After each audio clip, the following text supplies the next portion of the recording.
How's it going? Hi, man, jeez. It's been a little too long, you guys. A little bit far too long. Ah, sun is bright. Hi, man. That direction. I've got It's been a basically a little too long, sun you guys. pointing at A my little face bit right far now. too long. And I just wanted to, Sun is bright. God, I haven't streamed in too long. Gotta love constantly doing things and working and then not feeling well and you name it, it's happened. Where is my volume? I haven't streamed in too long. Gotta love constantly doing things and working and then not feeling well. Somebody is. You name it, it's happened. Boys. Sun. Where am I? Got a couple.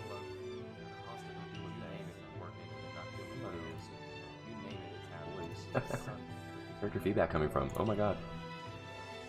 Love it. Okay, that sounds better. Less soundy. Hi everybody. I've already got a couple of people in here. Anime Weeb, oh my god. Nakomi, oh my god. Mother of the cats, all the cats. Less soundy. December, man, has been a rough one for me. Holy crap, why am I still hearing myself? Oh my god. Mother of the cats, all the cats. December, man, has been a rough one for me. Holy crap, why am I still hearing myself? This is ridiculous, you guys. I must be new at this. I don't even know what I'm doing anymore. Let me figure out where my echo feedback is coming from so I can get rid of it. Redunculous. This is ridiculous, you guys. I must be new at this. I don't even know what I'm doing anymore. Let me figure out where my echo I've only got 3 pages open. Why is it doing this? Oh, I get it. Redunculous. This is ridiculous, you guys. I must be new at this. I don't even know what I'm doing. This one. Let me figure out where my I've only got 3 pages open. Ay, ay, ay. Okay, hey, now I'm back, and I don't hear myself. Much echo, yeah, too much echo. But the echo is now gone, and this bright-ass light is ridiculous. But hi, I wanted to just talk to you guys for a few minutes, kind of give you a heads up on what's going on with Twisted With. Twisted With worked way too much during the last couple weeks, right before Christmas, and then I got sick. And oh man, I just get good news. I got pretty sick, and so I was just basically taking care of myself, and with that though, realistically guys, I felt guilty as well. I didn't feel in my heart, I didn't feel good getting in front of the camera while I was off work and when I should be working. You know, I'm kind of a workaholic. And where's your avatar? What's up, my dude? Actually, I just got this page going for the first time. I've never played this game before. Let me see if I can find your avatars and get them down a little closer. Where are your avatars, actually? Yeah, see, guys, I haven't streamed in so long, you guys, and I'm just kind of out of sorts with it, it seems. Oh, you know why? Because it's not flipping reloaded. That's why.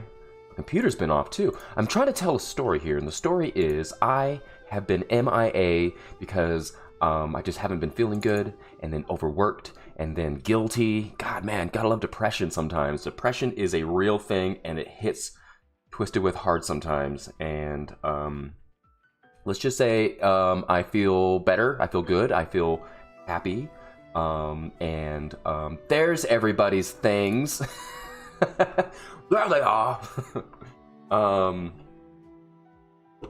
So yeah, so now let's reflect a little bit. Do I keep playing the games I've been playing? Do I play something different? Do I try something new? And today is going to be me trying something new. Finger looking good time looking game. I've had this on my Steam for a little bit, and I always look at it and I laugh, and I'm all like, you know what? I'm gonna do this. How are you, man? Long time no see. It's been a little too long. Man, I'm on a roller coaster right now, guys. I was doing good, doing bad, doing good, doing bad. Feeling bad. I'm not gonna lie. I wasn't feeling very good. Mentally and in my lungs. But I'm better. I actually am off work until this next Tuesday, so I think my goal is to stream a bunch. I got my coffee, doesn't taste like shit. Man, you know you're feeling sick if you're a coffee lover and you're drinking coffee and it just tastes like butt crack.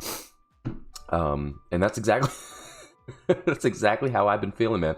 I've been feeling like my coffee's been tasting like butt crack, so I know I'm not feeling good.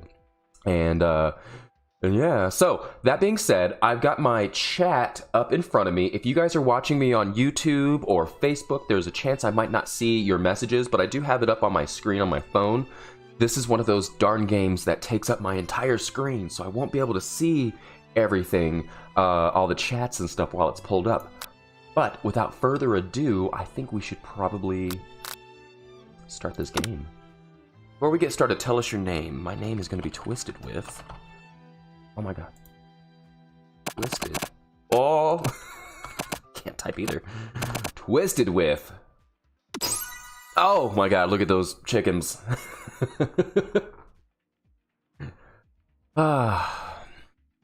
Hey, everybody. Happy belated Christmas. If you guys do the Christmas thing, happy belated Christmas. I wasn't here. I wasn't here. I was in bed. I was sick. I was dying. I was throwing up blood. No, I wasn't. But happy belated Christmas. I hope you all got really, really sweet, super cool presents and cool things and money and clothes and jewelry and shoes and toys, if that's your thing. I like toys. Coffee. Insert lots of lugs and hugs here for you. Merry Christmas. Anime Weave and Nakomi, thank you so much. I appreciate it. Your thing's popped up on my screen so I can read it out loud for everyone to see. Now let's start reading. You sleep softly as the morning sun casts a warm glow through the window of your modest student apartment. God, modern. Probably expensive as hell. The world is peaceful and serene. You could stay in the moment forever. Your Christmas then, you went to bed early. Same. I didn't do anything. What is that noise? Or you can wake up now! Your first day of culinary school is no time to sleep in. Smack that clock up at him, or throw the clock out the window and stay in bed forever. That sounds funny. You slept through the school year and gave up on the once-in-a-lifetime opportunity to meet Colonel Sanders. Yes! That's how we play a game, dude. We did it. Game over. So that's how we beat that game. You got a generous new pair of cowboy boots. I got a backpack and some gummy bears. Does the gummy bears have THC in it? That's the real question. Because if they don't, then that's those are just gummy bears. Yeah, I beat the game. Beat the game already. I threw my alarm clock out the window. I slept in on this beautiful day, and now I'm done. JK, LOL. Let's try again.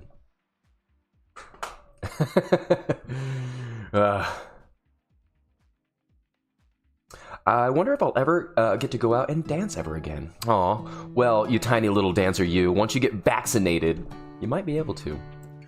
Alright, so peaceful, I can stay in this moment forever. Oh my god, my alarm clock. Smack that clock and wake up. Laying in bed, you stare out the ceiling, thinking about everything that awaits you at the prestigious University of Cooking School Academy for Learning. I do have my dog out on the patio. She's want to come in any minute now. Oh, there she is, like clockwork. Uno momento.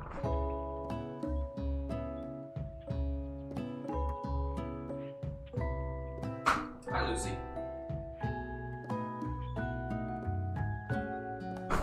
Lucy dog. Hey, you want to come up here and say hi? Oh, all right, there she is. Hi, little puppums. Puppy. She's been pretty much by my side this entire time. Oh, flip her around. Oh, dear. And there's a puppa dog. Can you say hello? Can you say hello? Oh, she smells my coffee. No, you cannot have my coffee. Hey, give me a kiss. Get back. There is Puppo. Your mind begins to wander. Who will be there? What will you cook? What should you wear? Time begins to fly by, and you find your imagination getting away from you. You're gonna turn into a different type of game in a minute. No, if I daydream, I'm gonna probably be late, so let's take this seriously. Let's take it serial. Ooh, Lucy treat.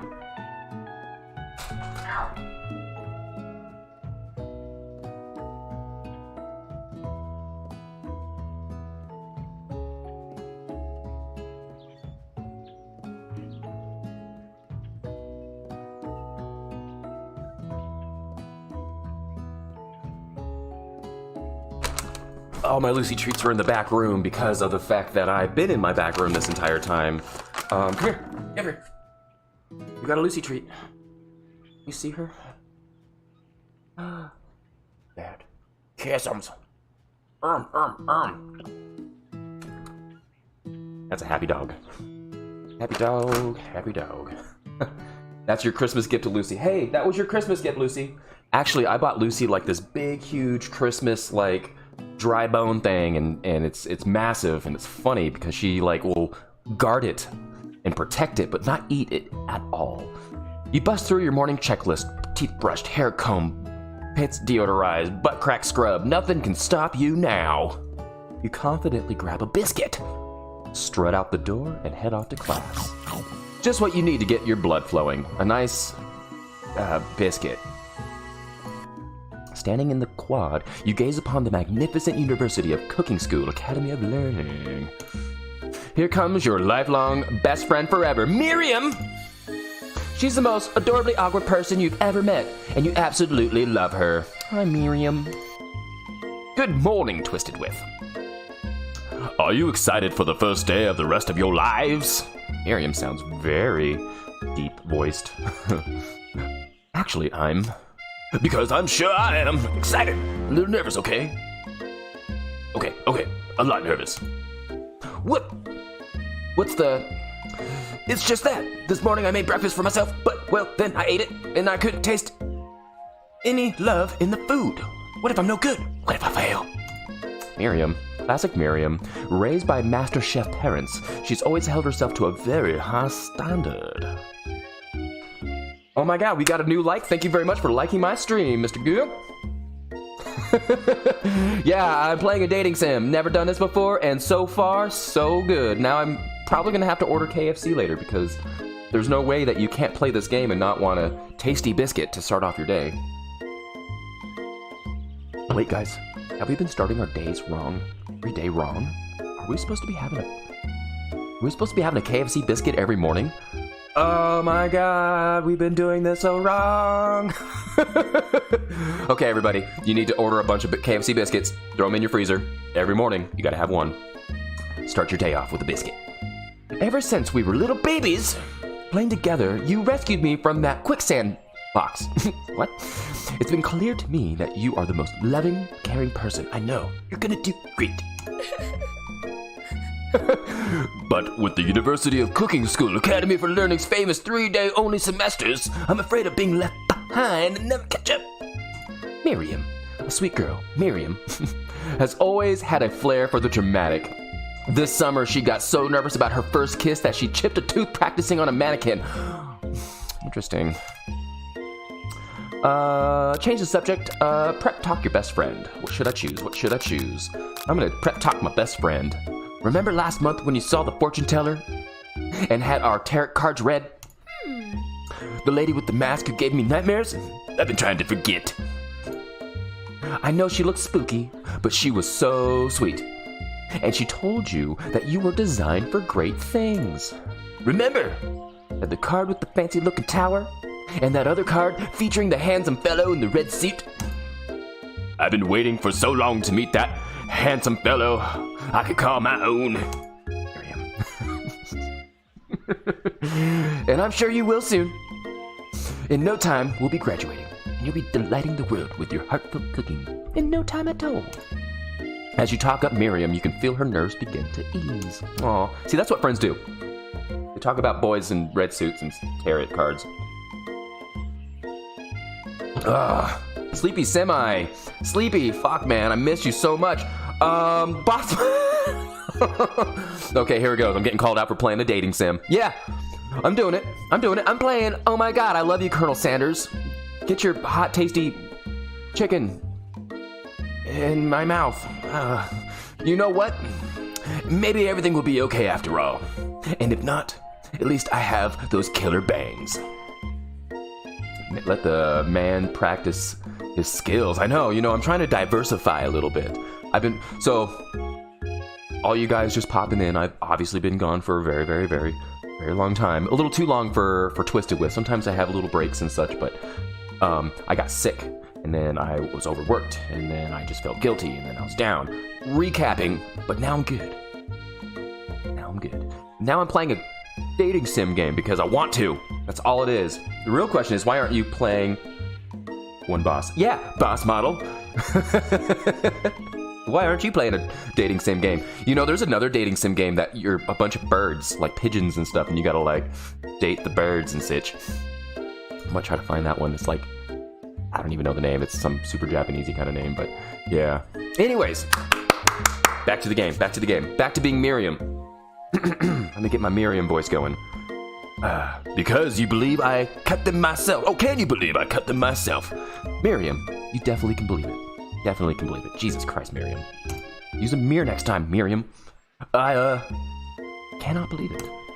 Before you get another word out, you were rudely interrupted when someone smacks your books and custom engraved measuring spoons out of your hand and onto the ground. Oh, what a dick. Miriam. Hey! It's Ashley. It's Ashley, your arch rival. She's totally evil, but you can't help but be filled with jealousy. She can get anything she wants, and she knows it. Hey everybody, Sleepy Semi-Nudes has been killing it with the streams. Wherever I lack, she's 100% picked up and taken off. Like, seriously, this chick has become the professional streamer that I knew she would be, and she's already there. She's there. As I've been gone, I've been observing her, and it's amazing to watch how well she's come a long way. So, support to Sleepy, support to Anime, support to Nakomi, support to John. Man, I saw you playing some Grand Theft Auto the other night. That was pretty sweet in your Tron outfit. So yeah, nothing but love. If you are just chilling on your phone, just tap their names, hit a little subscribe or a follow to those guys, because you know what, they're fantastic, and I love every single one of you guys. And don't even follow me, follow them. No, Lucy, you've already gotten your trait say so. All right, hello, Ashley. Oh, I didn't even see you there, chicken skins. Oh, what a bitch. You leave Twisted Wisp shins alone. They're perfectly normal shins. Ugh, you can't stand Ashley. Even her name is annoying. So many letters in there just to say one little bit. You know for a fact it's actually Ashley, but she had to add extra letters to make herself feel better than everyone else. Aw. Tap It Out says Sleepy is her favorite to watch. And Sleepy says that she's going to be probably getting a better computer next year. Hey, Sleepy, next year is only in like a day, so, in 2 days? Wow. Miriam. I gotta go back to Miriam. If anyone here knows what Pip Fictions look like, it's us. We're not gonna let you or your really weird insults get to us, Ashley. Across the quad, you see Ashley's best friend, Van the Man, and has stopped to look at his own reflection in the mirror. His pants are so tight you can see him casually working out his glutes while he styles his hair. No lie, they're rocking glutes.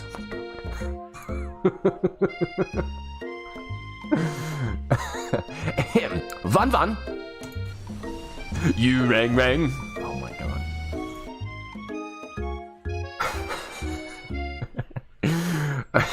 You've never been sure what that arrangement is, but as long as you've known them, Ashley and Van have always been just as close as you and Miriam, but substantially more devious. I can't believe that the University of Cooking School Academy of Learning would ever allow people like you to attend as students. I know, right? How should Ashley sound? I want to know how, because I want everyone to have their own voice. Ashley, so... what would be an annoying name for Ashley? I know, right? You think they'd just hand us our diplomas now? I don't like that either. Fun. Oh snap, we got some bits. Whoa! Kicking off my return with some bits. Holy schmonoli! Thank you! Just sound like her... She has her nose in the air. So I should probably like put my nose up. Smells like bacon. Oh, and then Bon. I think Bon. So Miriam has an extremely deep voice. Bon, he looks pretty big and buff. I should probably have like another manly voice for him. With a little tang to it. I don't know what that means. my voice is just my voice, because it's me. What's up, Bare Bones? What game is this, Bare Bones asks? This is, oh my god, I love Colonel Sanders and his hot, spicy chicken wings on number 4. And then Ashley is going to sound like her nose is up in the air, like, huh. Or maybe hire us on as professors. You amateurs could learn a lot from us. As I squeeze my glutes. With the first day of school about to start, there's just not time to properly tell these two off, so you resist the urge. I have been out for a second. A southern tang, too. A southern tang! Yeehaw! Oh god, now I'm all nervous. All these voices. And I have been out for a quick second. But I'm back. Long story short, I was out, now I'm back. More molasses versus plantation. Oh my god. Good thing. Oh, Southern Belle, huh? Let's go, Miriam. Miriam. Psh. See you later, losers. See, that's Miriam's voice. Miriam has to have the deepest voice. Or throw a Steve Bloom-esque voice maybe in there. Steve Bloom? Everyone needs rest at some point. As you approach the door, you see a goofy-looking kid pushing hard against the window directly next to it. Ooh. Did he just fart? Oopsie! I think it's broken! You reach forward and easily pull the door open. That should do the trick. I love you! Pop is gonna have a little bit of a lisp, I think. Is gonna have a lisp. I think the word you mean is thank you. My name is Pop. I was named after my pop-pop. He's old. Could someone like this also be a student at the school? He must be one heck of a chef. Also, his name tag clearly says Bob, but I guess he's reading it upside down. Hi, Pop. I'm Twisted With. That's so perfect for a dorky kid.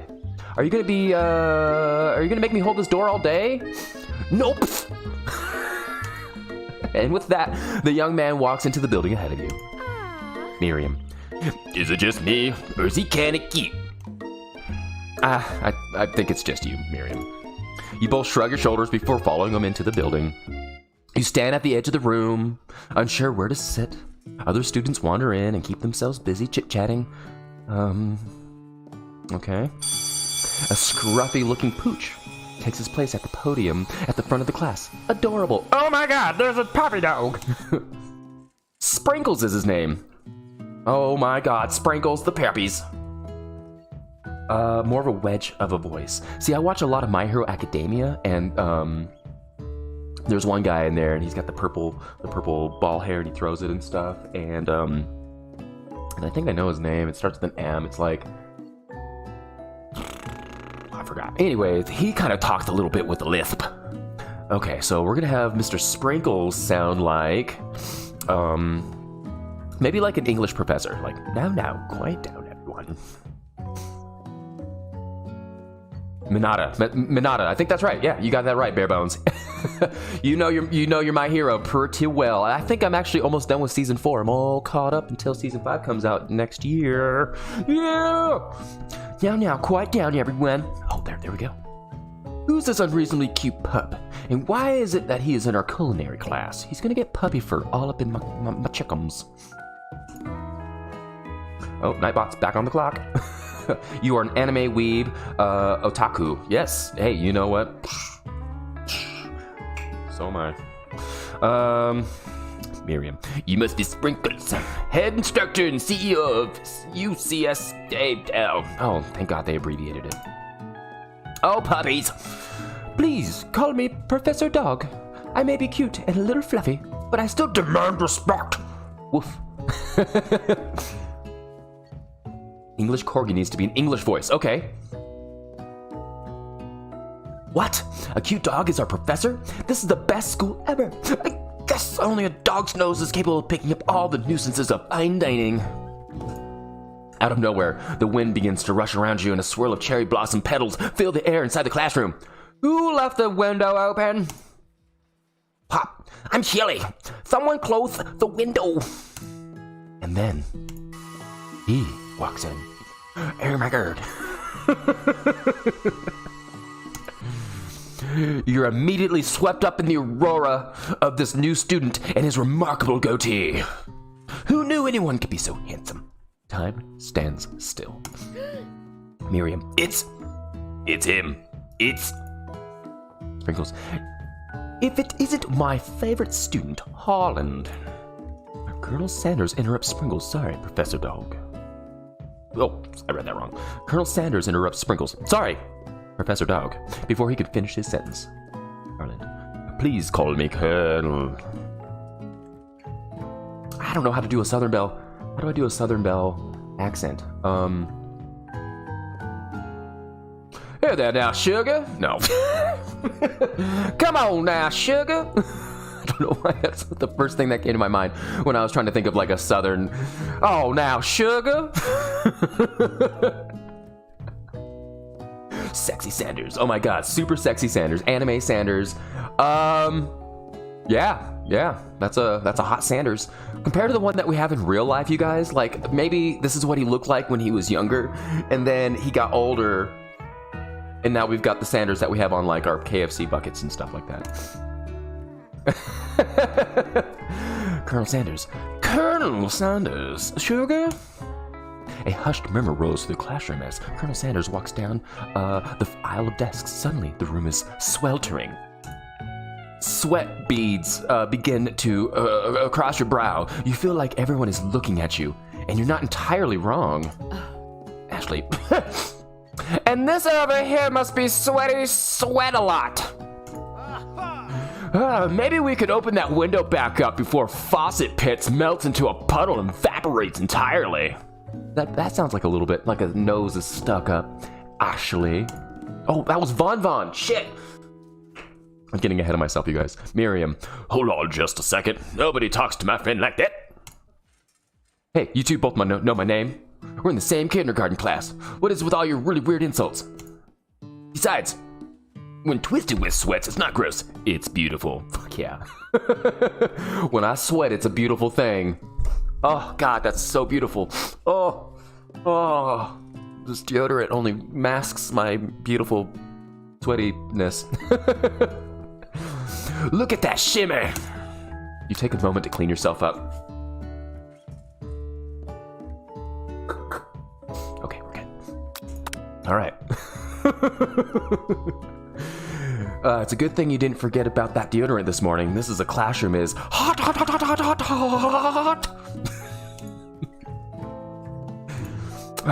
Professor Dog steps into steps in to settle the class down and set some ground rules. Welcome to the University of the Cooking School, Academy for Learning, the greatest culinary academy in the world. The birthplace of culinary legends pasts, presents, and futures. Many challenges await you. There will be tears. There will be blood. There might even be a really adorable tiny foods. Hot like that secret spices. Oh my god, secret herbs and spices. And when all is said and done, there will be a battle. You will lift your spokes and compete in the broom cooking arena. Said academy. Just then, another student enters the classroom and interrupts the professor's rousing speech. Hi guys, sorry I'm late. I hope everyone had a good summer. I really miss... Quiet! Oof, who's this friggin' dweeb? Late to class is bad enough, but interrupting my monologue? You're on the fast track out of here, young man. You are sure? Even in the right place?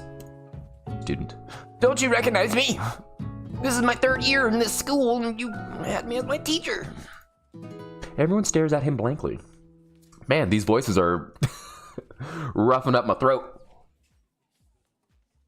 I'm out of practice with my voices. Does no one remember me? You're expelled if you utter one more word before I finish. Take a look at my bung bung.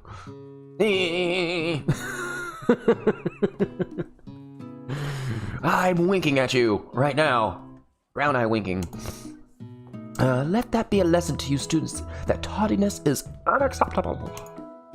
Even Clank made it here on time, rolling halfway across town on his tiny wheels. Oh snap, is there a wheelchair boy in here? You turn to see the student Sprinkles is referring to, who appears to be some sort of industrial kitchen appliance. Huh? Oh shit. Where? What is this? This game is just too much. The class burst into laughter. That's not a good laugh. Oh, Clank, you rascal! Sprinkles walks into the classroom as everyone stands in silent obedience. When he gets to you, he lifts his nose in the air and takes a deep whiff. Goodness. Your diet is lacking. Based on what I'm picking up here, you definitely need multivitamin. You should be taking better care of yourself. You've never had a talking dog as a teacher before, but Sprinkles' reputation for being smart but tough is well known.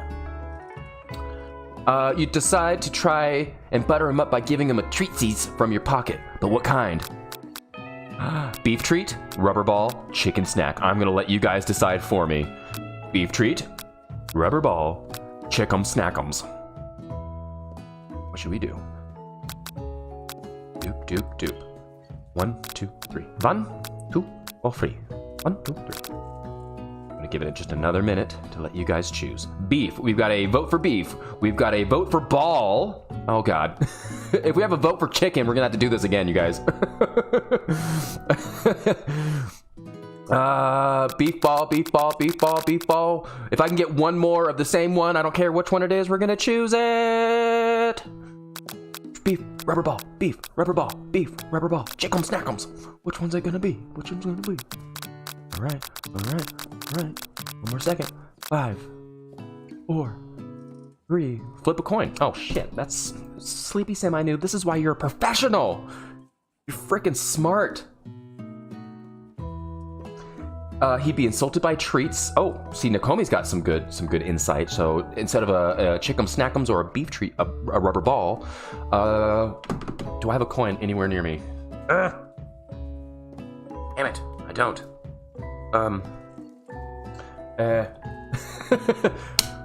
Fuck.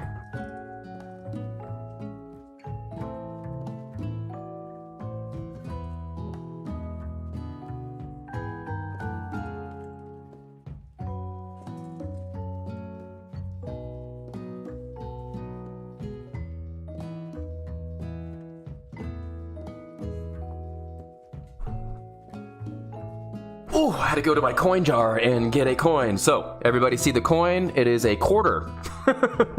We are going to do a coin flip, and away we go. Wait a minute, shit, I didn't even, okay, so heads is beef treat. No, this is a quarter, Lucy, not a treat. Okay, let's give the actual dog an actual treat. There you go, Lucy. She's all like, are you guys talking about me? Okay, so head is gonna be beef treat, tails is gonna be rubber ball. So, beef treat, rubber ball. Chicken snack, you're out. Bop, bop. All right, guys, what's it gonna be? What's it gonna be? Wait, what did I say? Heads was beef, tails was rubber ball. Oh shit. Rubber ball. Nakomi, yours has been chosen. You reach beneath your apron and pull out a rubber ball in your hand. I'm really glad I had one of those in my pocket, by the way. Who frickin' knew that was gonna happen? I like to keep rubber balls in my pocket sometimes. You reach beneath your apron and return with a rubber ball in your hand. Sparkle's eyes go wide as he logs onto it. Holy crap, that was the right one to choose. You toss the ball and he bounds after it, grabbing it with his mouth and swinging it from side to side before dropping it. That was amazing. I love rubber ball. That was a very, very good choice. The thrill passes quickly. It's not clear that it endeared you to treat him or not. Wait, I can't read. The thrill passes quickly. It's not clear that if that endeared you to him or not. Oh, okay. I don't know. I can't even do it. Super smirts. Settle down, young chefs. Take your seat and prepare to have your minds opened to the amazing possibilities of culinary creation. As everyone rushes to claim their favorite seats, you're left standing in front of the room. Only 2 options remain. Oh shit, I'm gonna be sitting by probably Lith Boy or the dorky dude. Hey, Twisted With, there's still a seat here. It seems, Sugar, that no one wants to claim the seat next to me, if you're interested. I'm gonna sit by Colonel Sanders, Deuce's best friend. I'm gonna go sit by the hunky boy. I couldn't believe that really worked too. I wonder if we gave him a beef treat, what he would have done. He would probably have been like, thank you, now take your seats. All right, I'm gonna sit by Colonel Sanders. Gonna make me sweat. It appears he brought no books, pens, or pencils. However, his perfect upright posture shows off a seriousness that makes you confident in his desire to learn. Thank you for offering me this seat. Can I sit on by you, please? Ah, Sugar, I've only had 2 rules now. Do all you can to do the best you can, Sugar. It's the only way you've ever get the feeling of accomplishing something. Colonel Sanders, that's so inspiring. A little off topic, if you ask me, but all right. As soon as you've settled into your seat, the professor makes an announcement.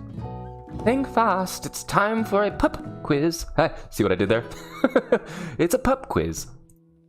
Yay, a quiz about me. Oh, Pop. This incredibly important and surprisingly short quiz will tell me if you're ready for the life of culinary school. Keep your knives sharp and your focus sharper. Here comes question 1. Oh, crap. If a train A is traveling to point B and train B is traveling to point A, how important is it to wash your hands before cooking? What?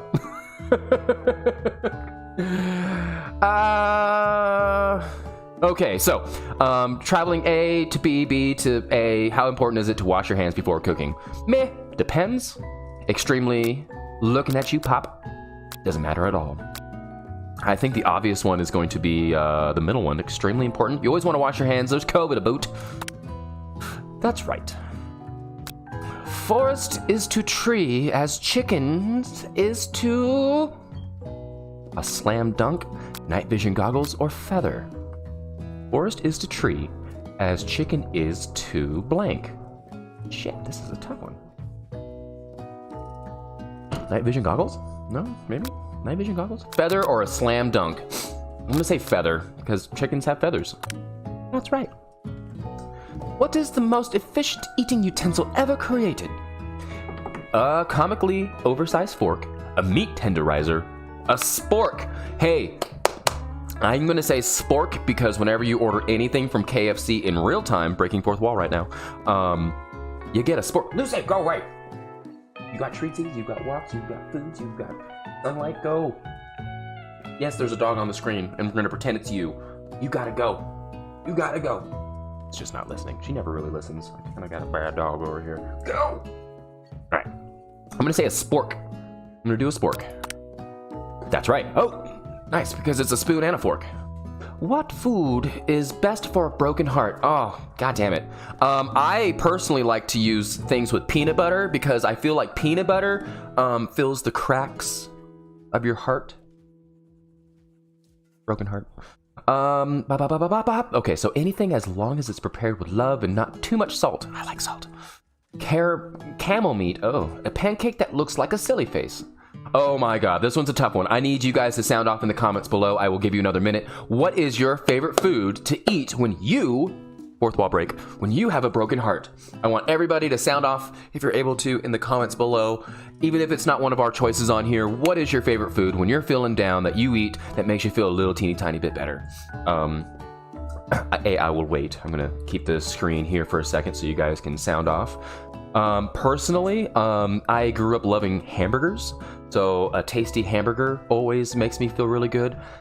I'm also a sucker for breakfast. So the pancake with the silly face. I don't know about the silly face, but yeah, give me like a big, huge, like breakfast for dinner kind of dealio. Like breakfast burrito. Honestly, like Mexican food. Fuck, I just love food. I like to eat. I always eat. If I'm down, what would I like to eat? I don't know, sometimes like a big pizza a big pizza would be something that I would like to have. I enjoy pizzas when they're delicious. What do we got here? Can't read the whole thing. Some of your screen isn't showing. Mine is green chili stew. Is that right? Hold on, guys. I didn't realize that my whole screen wasn't showing. Let me see if I can fix that.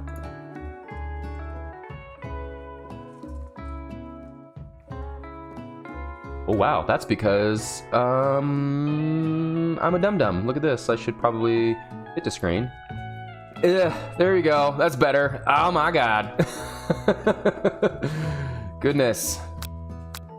Okay, so anything as long as it's prepared with love and not too much salt. Caramel meat. A pancake that looks like a silly face. What the fuck? Who puts camel meat on there? So Nakomi's is green chili stew. Green chili stew actually sounds awesome, actually. So I'm gonna do something prepared with love. Way better, yay! Fixed it. I didn't even realize that was doing that. That was my bad. That's right. Is Sprinkles a good boy? Oh my god, this is a quiz. He's a talking dog that teaches culinary school. He is the best of boys. Guys, I already know the answer to this one. I'm not gonna wait. I'm gonna click that one. Oh, I clicked no! I'm guessing pancake. Oh, perfect score. 5 out of 5. Well, sweet. Be honest, did you cheat? You look up to see that Colonel Sanders has been watching you tally your score. He's impressed. Good. Oh, sugar, you know we just met, but I do declare I has to confess. I think you have, sugar, a beautiful brain. I think my Colonel Sanders is starting to show a little bit now. Hot diggity, Twisted Whiff. You just scored some major points with Colonel Sanders and whatever he said with that performance. May I have your attention, students? I have an important announcement to make. Time for lunch! Wow, the cafeteria is as nice as any restaurant you've ever been eaten at. It makes sense that a school dedicated to cooking would also be serious about eating. A delicious fragrance wafts the room and tickles the end of your nose. Your mouth waters. Miriam. Oh, Miriam. Do you smell that? That must be our lunch. It smells like crazy good. Student. Everyone, can I have your attention? Is it about lunch? No, I just wanted to apologize for my tardiness. You think I was? No one fucking cares, dude. Howdy, folks. I'd like to make an announcement myself. Shook 'em up. Hey, I was. It's about lunch. Everyone cheers. But this kid is gonna seriously shoot up the school. I know it. He's gonna do it. Hey, Nakomi, thank you so much for chillin'. I appreciate you so much, and I will be seeing you probably on my next stream, which will be again soon, because I am back. I am back. I hope you have a wonderful rest of the day, and happy early New Year, because I think there's 31 days in this month, so tomorrow's the last day of the year. Alrighty, Miriam. Shh. Lunch. Probably hitting his hands on the table. Bop, bop, bop, bop, bop, bop. You said shh. In honor of our new semester, I prepared something special to share with everyone for lunch. Ah, that must be the smell I smelled, said Miriam. Indeed, sugar. That smell. You hold your breath waiting to see what food this mysterious student had created. You've heard that he's very talented, but were the rumors true? Is this, sugar? Colonel Sanders lifts a large bucket above his head. Its contents glimmer in the light. Piled high are huge pieces of chicken, breaded and fried in crispy golden finish. The aroma envelops you. You begin to feel warm and safe. Colonel Sanders has filled a bucket with chicken? What a novel concept. Your stomach begins to grumble as if to say, stop thinking and start eating. For years, I've been developing a secret recipe for perfect fried chicken. My calculations, sugar, nothing less than 11 herbs and spices are required to achieve the perfect balance of flavors. You look around and notice that every other student has a pen and paper and is scribbling notes as fast as they can. Colonel Sanders. But that's all I'll say about that. I won't say another heapy word about it. Can't tell me? Nope. And then, oh, what do you think we want? Your stupid recipe, dude? Pshaw! Nah, my dude. Nah. I'm just drafting like a last will and testament in case like one of those ingredients is poison. Got him. He looks around nervously to see if anyone else is laughing at his sick burn. You wait to see what zinger Ashley has prepared to follow up, but she suddenly takes a different approach. Yeah, and like, I was just like writing in my diary. Dear diary, today I smelled something beautiful. I knew that moment that only like the hands of a true gentleman could fry like so tender. That's better. You see her body language change from bitter and evil to sweet and innocent as she slides closer to Colonel Sanders. She realizes that he is destined for greatness and fame with cooking skills like this. She wants him all to herself. Oh, like, please. Well, the man, if you don't want any, I'll take his. Whoa. Like, hold on. I mean, like, I guess I'll try it. He takes one bite of his own wide. He takes one bite and his eyes grow wide. He starts I can't read right now, Jesus. He starts contorting his face as he tries to hold his posture, or his pure exhilaration and act of unimpressed. Well, that was a bad sentence. I did not read that well. Easy now there, sugar. There's enough for everyone. Please, my fellow classmates, dig on in. You take one of the pieces of fried chicken out of his bucket and sink your teeth into it. It's amazing. Tasting Colonel Sanders' food transports you to another dimension. Holy shit. Alone with your taste buds, gripping a drumstick in your hand, you float weightlessly. Focus your mind and meditate on this moment. Try to identify every flavor. Savor the moment and everything that it tells you about Colonel Sanders' culinary heart. Swim towards the light. Fuck yeah. Somewhere up ahead, the brightness beckons to you. The flavors are so intense you become wrapped up in them. Unable to resist, you reach towards the light. It grabs your hand and pulls you closer. Closer. Until your fingertips connect with the end of everything. You are forever lost in the land of tender fried chicken bliss. Your mind dissolves. There is no twist with now. There is only herbs and spices. Though Miriam tries to revive you, she cannot. Oh, crap! Did I just die? I died. Oh, God. Coffee refill break. Hold on.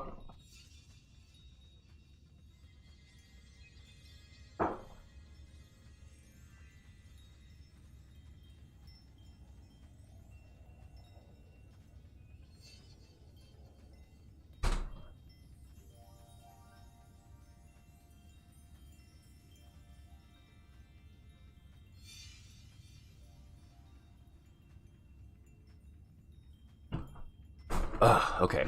So I guess I died. Let's try it again. I hope I don't have to start my whole game over. Okay, so don't go into the light is I think what they're trying to say. Oh my god, I gotta go through this whole thing.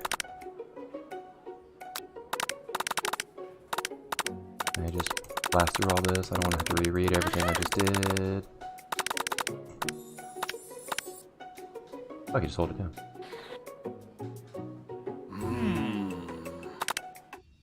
Okay. Alright, so now we're back to where we were. Thank you so much for hanging out with me too, by the way, guys. I appreciate it. This is a very different game from what I normally play, but at the same time, this has been a hoot and holler. Okay, so we know swimming towards the light will kill me. Savor the moment, everything that tells you about Colonel Sanders' heart. But I'm going to say, let's try to identify all the flavors. Scrutinizing every flavor, you let the food rest in your mouth and focus on it. Salt, maybe? Pepper? Too obvious? Oregano? Basil, maybe? But there's something else. Something dark, something spicy. You dig deeper. Deeper. Deeper. Yes, even deeper still. Ooh, so deep. Until you find it. Could it be... Oh god, I don't even know what that secret ingredient is. He really did it! How bold, how adventurous to use Whatever that word is, I don't even know what that word is. You try to go even deeper into the sea of flavors, but this revelation alone is more than you can handle. You snap out of it and realize that this information was meant to remain a secret, and yet, now you know. A mantle of responsibility now rests upon your shoulders. As you look around, you realize that everyone in the room is consumed by the lunch. No one noticed that you've even traveled through space and time in the quantum continuumness. Ugh. After tasting his food, you try to get some one-on-one time with the Sanders. You approach Colonel Sanders. Sanders smiles ever so softly as you approach. He stops what he's doing to allow you to break the silence. Colonel, I was wondering if I could talk to you for a second. Anything for a fella chef, sugar? What exactly was on that chicken? Oh, yeah! How bold to come and ask straight up without even offering some sort of repertoire. I don't know what I'm saying. It's an idea that I had for a combination of flavors that will make me my fortune and establish my legacy for all time as I open a chain of highly successful fried chicken restaurants. No big deal though, sugar. It's just you and me talking. I can keep a secret. In fact, I've got some of my own that I'd be willing to trade. Oh, what's the rush now? The semester's only getting started. We've got only 2 whole more days to get to know each other. Is Sanders the bad guy? I don't think so. I think Sanders is like... I think he's just like... You know when you watch like some of these shows and like there's always like the overachiever or the one that like gives 0 fucks but actually is like the most talented of them all. You know, Colonel Sanders didn't even come to school with the notebook and papers and pens and stuff like that. He just came with his own self. And look at him. He looks like he works out every day, too. I know a lot of people who eat a lot of KFC, and they don't look like that. But chicken's really good for you, so maybe I need to eat more. I need to eat more, and then I need to get white hair. I need to get an apron. I need to get a little mustache going and maybe trim this down. And Colonel Sanders, he inspires me. He's clearly not going to give it up easily, but it doesn't hurt to be persistent, you know? Put a gun in his face. You tell me. No, get a twisted tea. Threaten him with a twisted tea, and he will give you the secret recipe. Ooh, did that rhyme? Threaten him with a twisted tea, and then he'll give you the recipe. Oh my god, you guys. You guys, I think we just did it. So he's a Sasuke. Is that a Naruto reference, Sleepy? Sasuke? Sasuke? I don't watch Naruto. Sorry. But yes, probably. I think I know who you're talking about when you say Sasuke. Yeah, super overachiever, doesn't even have to put any effort into anything that he's doing, and he will still be number 1. Okay, cool. All right, I know a little bit, but I don't know enough. You know what they say about secrets, Colonel? Shouldn't learning be fun? Oh, sugar, you've got moxie. I'll give you that. Oh, sugar, you got pan ass, as they say, or pizzazz, as they like to say. You know, oh, sugar? Colonel Sanders looks both ways to make sure that you are truly alone in this cafeteria full of people, and then leans in. You can feel his warm breath as he whispers against your face. Just one ingredient. Oh, his voice. But just one ingredient. But you can't tell. I use... It's something my great-great-grandmammy taught me. Wow. You'd never guess that. In fact, you're not even sure where you'd even get some if you searched. Yeah, me either. And definitely isn't the flavor you tasted before, so now you're 2 ingredients closer to knowing the full recipe. But you do not tell Colonel Sanders that. While you're wrapped up in a huge revelation, you notice that Colonel Sanders has disappeared. Whoosh! While everyone else is still in the cafeteria, you decide to look for him. You're like looking under tables, you're looking under other tables. You find Colonel Sanders outside, standing in the quad. Oh, it's you again. Howdy ho. Sugar? Sometimes I like to come outside and just look at the school grounds, thinking about how my story will continue on, after I've done graduated. It sounds like you have big plans.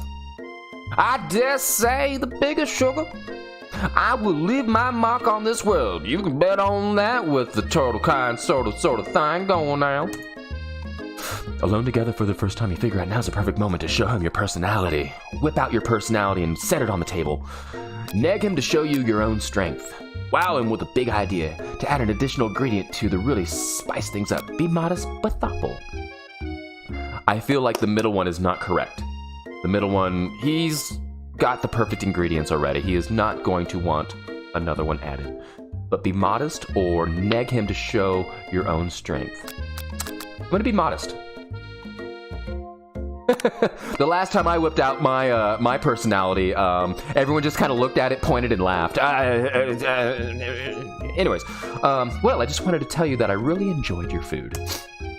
Now you've got his attention. Yes! Modesty. You don't want to be egocentric like Von Von over there. Now you've got his attention. All right. The flavors were complex but comforting. The interplay between salty, savory, and peppery. It was perfect. I appreciate the compliment, Twisted Wit. Look at Colonel Sanders saying my name. That gives me butterflies in my own belly. I'm sure you'll be a great big success. Colonel Sanders, I know we've only met today, but I'm starting to get the feelings the same's about you, sugar. We should head back inside now. We don't want others gossiping around here about us.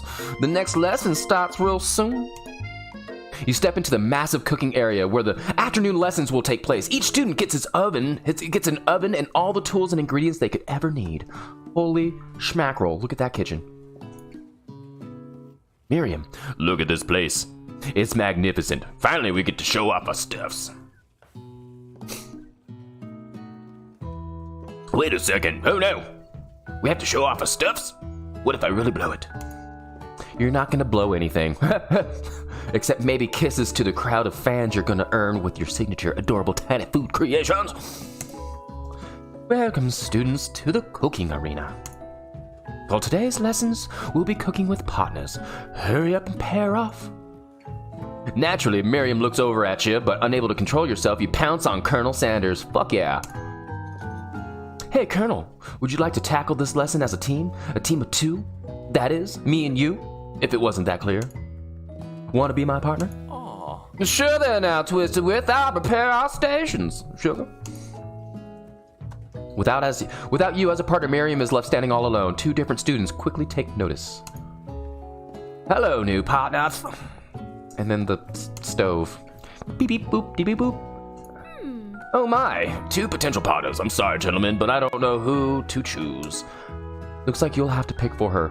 Friend duties can be a little awkward, but that's the price you pay for not being alone forever. I'm gonna say I want her to go with the robot. Beep, beep, boop, boop. I do not like Pop or Bob. I don't like him at all, so I'm gonna choose Clank. Sorry, Pop, but I think Miriam will be partnering with Clank today. Oh, that's okay. I already ate. Not entirely clear if Pop has any idea what the point of the school even is at this juncture. Clank is clearly excited to have some attention. He heats up and begins to roll back and forth. Ooh. Womp, womp, womp, womp. Hold on there, fella. Oh, deep voice. Excuse me. Hold on there, fella. We don't even know the assignment yet. Technically, Clank might not have a face, but there's something charming and earnest about him. Bzzz, says Clank. Tissue? I hardly know you. Miriam, you're funny. Clank judders. A panel shakes loose. You get the impression that this is a sign of affection. Aw. Look at you two. You'll be fine. Now it's time to focus on your own cooking classwork. All right, says Sprinkles. 2. All right, you two. For today's lesson, we're going to keep it simple. Pick a basic dish and divide up the steps. No chef is an island. It takes 2 flints to make a fire. You get the idea. Which dish do you suggest your partner? Oh, which dish do you suggest to your partner, Colonel Sanders? All right, here we go.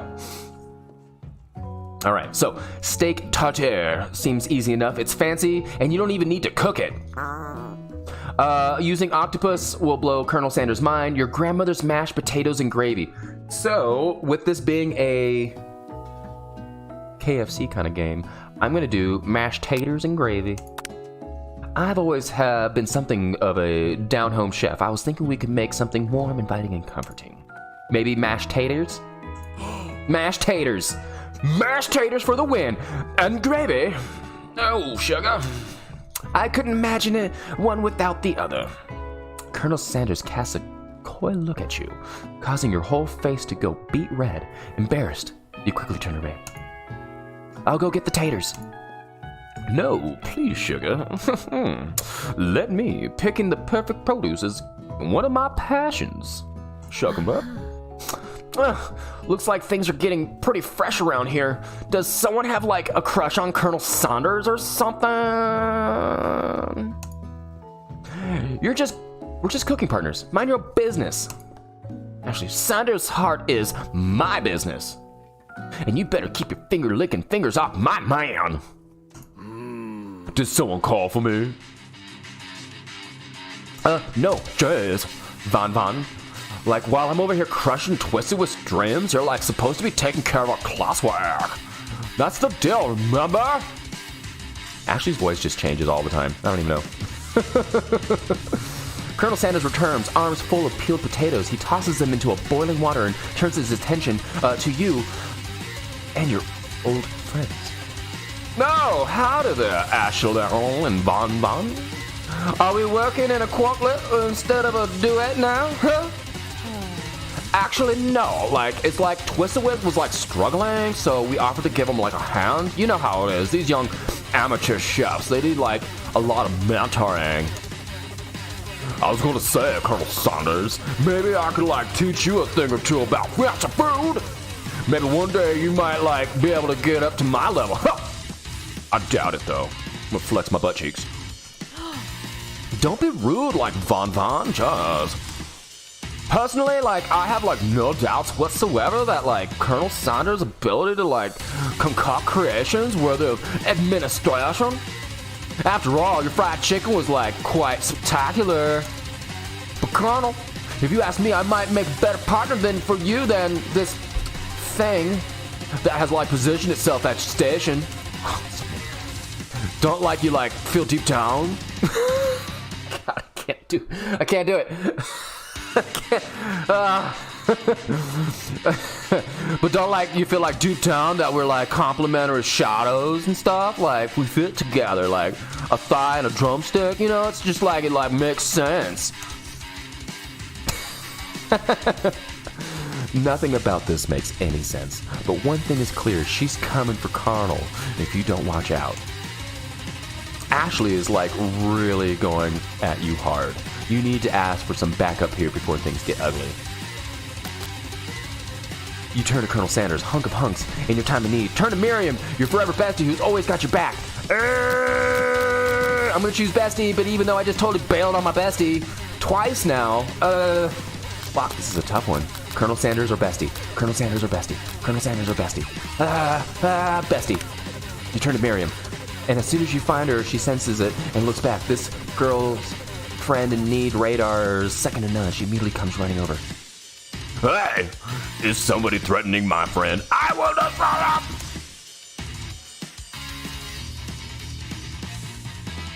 Actually, I think Ashley and Bonbon were just leaving. Like, yeah, like leaving you in, like, the dust, vis-a-vis my skills as a chef, perhaps. But stepping away from this competition, you're certainly, like, mistaken. Miriam, you're a loyal friend, sugar, but Twisted Whip is my partner for today's activity. You look for Sprinkles in hopes that he might step in, but he's nowhere to be found. Darn those cute corgis and their short but sturdy statures. You look down at your station and realize that, in the tension of the moment, your hands have been cooking on autopilot. Oh, crap. Distracted by the drama, you've already crushed and boiled the potatoes into a perfectly creamy mashed texture. with plenty of butter and cream for flavor. It's as if your natural passion guided you through the steps, and you know so well while your attention was elsewhere. I know just what to do. Colonel Sanders extends his hand. He's holding a beautiful white porcelain gravy boat, out of which pours a smooth brown gravy, smothering your nearly finished potato dish. Gravy flows down the mound of mashed potatoes. The result looks spectacular. Granny would be very proud. Colonel Sanders holds a spark out to you. A spork! You reach out and grab hold of it, but he doesn't immediately let go. The two of you standing there holding the same spork. It's making me so hungry. Hungry or never mind. But he doesn't immediately let go. The two of you stand there holding the same spork. And for that small moment, all of the madness and pressure in this crazy, crazy world just stops. Your eyes lock. The moment is electric. Time stands still with the spork in your hand. If you love something, set it free, sugar. Together, you dig the utensil into the mashed potatoes and lift a heaping sporkful up. Then you see Ashley with a sinister look. You know she's plotting against you to be with Colonel Sanders. And then, filled with rage and without thinking, you fling the sporkful of mashed potatoes right into Ashley's stupid but beautiful fucking face. Bun, like do something! Do something! Scooping up a fingerful, Bon tastes dripping mashed potatoes and gravy and realizes that it's delicious. Horrified by this revelation, he slinks away. Will he ever be able to cook something with so much love and integrity? Sprinkles, hold on right there, Twister Whip. We do not waste food in the broom cooking area. Colonel Sanders, I expect better from you. If you throw one more spoonful, you both better be prepared to eat it from wherever it lands. Can I has potato faces? Von rushes back over, a covered dish in his hand. Oh, there we go. Mashed potatoes with gravy, pathetic. In just a few minutes, I prepared a full meal. Gaze upon like my specialty, brazened tentacle of octopus in my silky saltwater sauce, plated on a battle axe forged by my supreme chef ancestors. What? Hey, welcome back, Tap It Out. So battle axe. That actually looks tasty. I don't mind that at all. You've ignored me for too long. That ends now. It is I who will have the first bite, and you will all look on me with envy. Oh, this kid. Why does a chef need a battle axe? Look at this dude. This dude, I mean, he's got a leather jacket on, a massive belt. He's got Super Saiyan hair and a ribbon the guy from Kung Fury. Great movie, by the way. Why wouldn't he have a battle axe? I like his half gloves too. I'm too cool to have a full-size glove. I'm gonna have a half a glove. The interrupting student pushes at Bon and swipes a bite of his signature dish right off the plate, cutting his lips with the battle axe. No! Don't! Says Sprinkles. Something about this dish doesn't seem to strike my nose quite right. I think the octopus was rushed, and may have turned in the process. The results could be toxic. Too late. It had been eaten. Oh my god, Bon, did you just poison the student? I think I left something in the oven. I don't, feel so good. It killed him. Oh, shit. It actually killed him. Everybody step back. Don't take another bite. When you look back at the plate, the rest of it is gone. You notice that the tip of the tentacle is being slurped up in Pop's mouth. Pop winces in pain for just a moment, and then it's almost immediately back to his oblivious self. Oh, whoopsie. Tastes like poison. The entire class was gathered to watch Pop's final moments. Shock was frozen in the whole crowd, as they were motionless as statues. The class bell rings, disrupting the moment and snapping everyone back to reality. It would appear that Pop's enthusiasm for trying new things, despite obvious danger, has inoculated him against poisons of all kind. I'm not sure the professors here make enough money for all of this. He's actually dead. Hello. I just turned into a ghost over here. No one cares. Seeing that you're shaken up by all that really annoying student. Wait. Seeing that you're shaken up by that really annoying student and all his nonsense, Colonel Sanders approaches you. I'm sorry you had to go through that. Please let me walk you home, sugar. What? Like, for real? Oh, come on. Dude, get out of here, ghost. I ain't no afraid of no ghost. You follow Colonel Sanders out of the room. At night, the school building has taken into another vibe entirely. It's dark and more than a little spooky. Colonel Sanders stands in the quad's neon glow and speaks softly. Sugar, those mashed potatoes you made early in class today. Before you go on, I want you to know they're not a great representation of my skills. I didn't even realize I was making them. They're amazing. Tasting them, it reminded me why I became so passionate about food to begin with, sugar. Colonel Sanders is getting choked up. Cooking is obviously important to him, in a way that you find inspiring. Now might be the perfect time to kiss him. No, wait. Now might be the perfect time to tell him you're developing feelings for him. Not too far off. Colonel Sanders? Yes, Twisted Whip. Oh, no, here we go. Yes, Twisted Whip. There's something I need to tell you. Hold it right there, cock block. There's something need to tell you first. Jeez. You see, like, when I was like just a boy, I had a dream. And that one day I would be like, the greatest chef in the world has ever seen.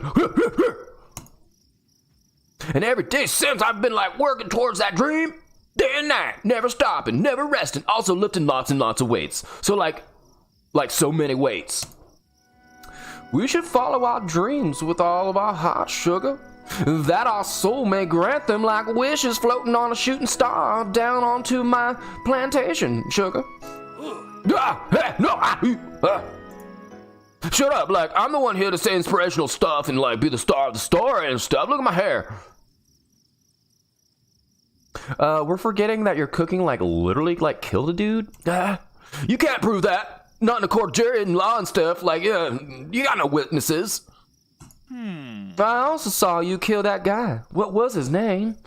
Oh, man, I've gone soft in the brain memorizing names, so I'm slower than molasses right now on a country sunset. This is what I get for, like, adding lines. I can't do it very well. Somewhere in the distance, you hear a long, sad sigh. Forget him, like, we're talking about me. I'm the hero. Look at my butt cheeks. I flex them all the time. Spork Monster. The Spork Monster is here to fight a hero. Von Von. Oh, I thought he was the hero. I think I left the fridge door open. Later, nerds. Colonel Sanders, how dare you threaten me just like I was letting down my guard and connecting with another chef on an emotional level? Spork Monster, be afraid. Be very afraid of me, because I'm a monster. See? Is he rhyming on purpose, or is that, like, just a coincidence? But before you can even discuss syntax any further, it's turn-based fight sequence. It's a turn-based fight sequence. What will you do? Oh my god, attack. Oh, it's like Final Fantasy. You decide to go on the attack. Which attack will you use? Cook with Love. Cook with Love does 1 damage. It just got real. That attack really upset Spork Monster. Spork Monster goes on the attack. They spit hot gravy at you. You take 1 damage. How much damage do I have? I'm going to defend. You decide to defend. Which defense will you use? Trepidation. You continue to stay back and endure whatever comes your way. Seems like a pretty weird strategy, but okay, sure. You do you. Spork Monster focuses their mashed mind and draws an energy from Mother Earth itself. They grow larger and more intimidating. How will you respond? I will attack. You go on the attack. What will I use? Cooking with Love again. 1 damage. Yeah. This monster is no quitter, buffed up and ready to rumble. They go on the attack once again. Shit, I should have... you take 2 damage. I should have defended him bad. If you take much more damage, you're not going to survive this battle. I'm going to attack. I'm going to cook with love again. Does 1 damage. Who's going to clean this up? I don't know. Feeling invulnerable, Spork Monster prepares its ultimate attack. Rounded Edge. Vital Villain, your reign of terror stops here. Shock him up. Colonel Sanders summons the energy of 1,000 chickens. Holy shit. Pot Power Punch. His Pot Power Punch, Pinch, does 10 damage. Holy shit. Spork Monster is defeated. You saved me. An injured Spork Monster spews steam into the night. Spare this wretched beast. No, fuck him. No student will ever walk in the quad in fear again. This monster messed with the wrong chef. Attack! Ready your final attack. You'll never survive my student debt loan destruction. Does 10 damage. Yay! Is completely vaporized, and Colonel Sanders looks on in awe. You continue to surprise me, Twisted Whiff. The defeated monster left behind a special item. It appears at first to be a cook belt, but upon closer inspection, it begins to look like so much more. It's a book of magic spells, with a golden chicken on the cover. You open the cover to find a library card tucked inside. What? The last name to have signed it is Borko. Borko. That's the name. That name sounds strangely familiar. Your blood is pumping as you stand in the quiet of night holding the mysterious book in your hands. As you come down from your battle buzz, you realize that your final attack has left you completely depleted. The world around you seems to fade away. I'm passing out! Without any energy to keep your eyes open, darkness overtakes you. Oh no! The image of Colonel Sanders flashes before your eyes as you fall asleep. Oh. He must have helped you get home. In your tired state, you don't even know if you could have made it without him. What a guy. You want to thank him, but you don't even have the strength to utter a single word. You feel your covers being pulled up over your head as you are tucked in slightly. Also, who put me in my jammies? That's kind of weird. Good night, my Colonel. In your dream, you're together with Colonel Sanders. For some reason, Sparkles is also there, instructing your love. Dreams are weird. Sounds like you've got an audience while you're doing your dreamy times. Oh, look at everybody. Oh, the ghost. You lay awake, you awake on day 2 and attempt to process the wild visions that you had. Sparkles does like to watch, oh my god. Were they memories or premonitions? Who even knows? You lie in your bed staring at the ceiling, thinking about the secret you discovered while tasting Colonel Sanders' cooking yesterday. Oh, you can't believe he really used the... See, we don't know what it is. We have to make that noise. And then there was a secret ingredient that Colonel Sanders went ahead and told you outright. Not much of a secret, huh? I like to watch too. Oh my god, tap it out, I bet you do. Yeah, yeah, there's nothing wrong with that. You just gotta find somebody who also is okay with it, and then everything's fine.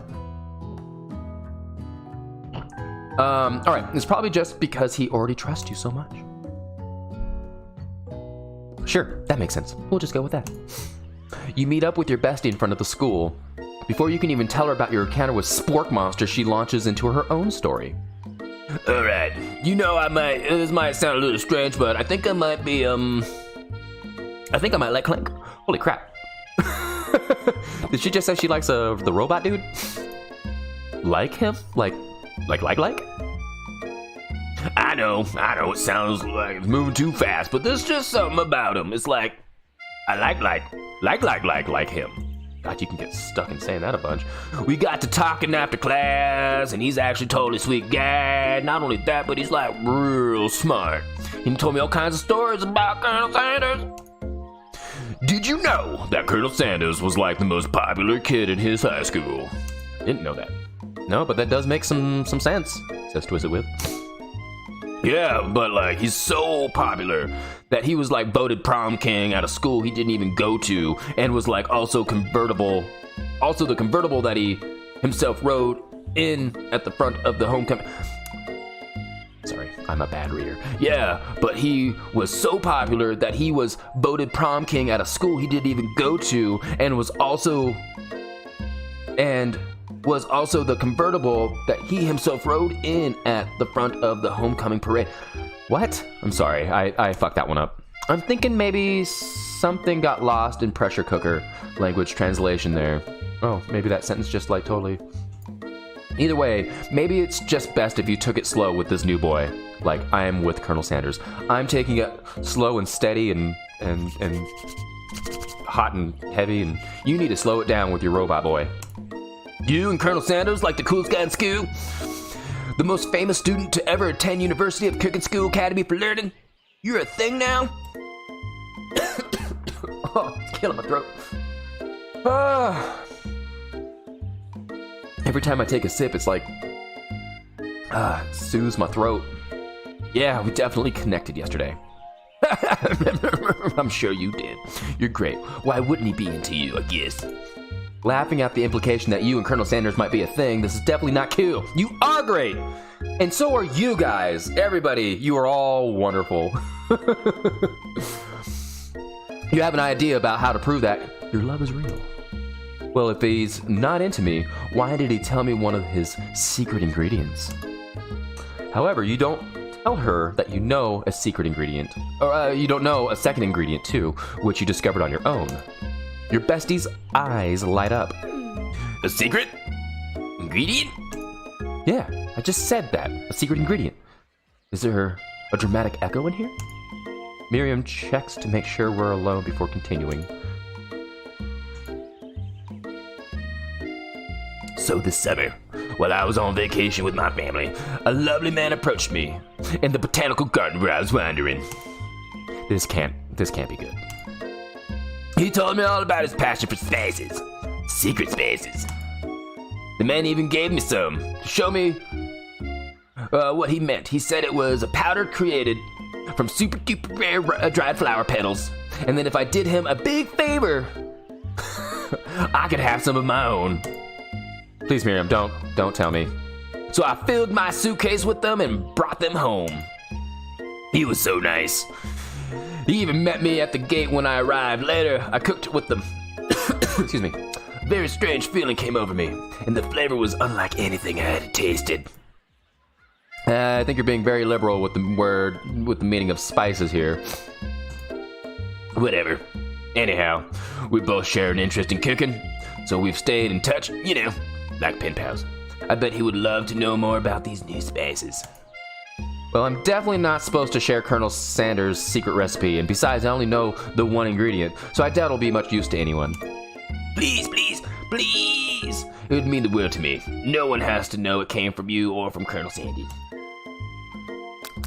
What do you think? Should you protect Colonel Sanders' secret or share it with your bestie? What do you guys think? You guys think it over while I go top off my coffee, because it's already out.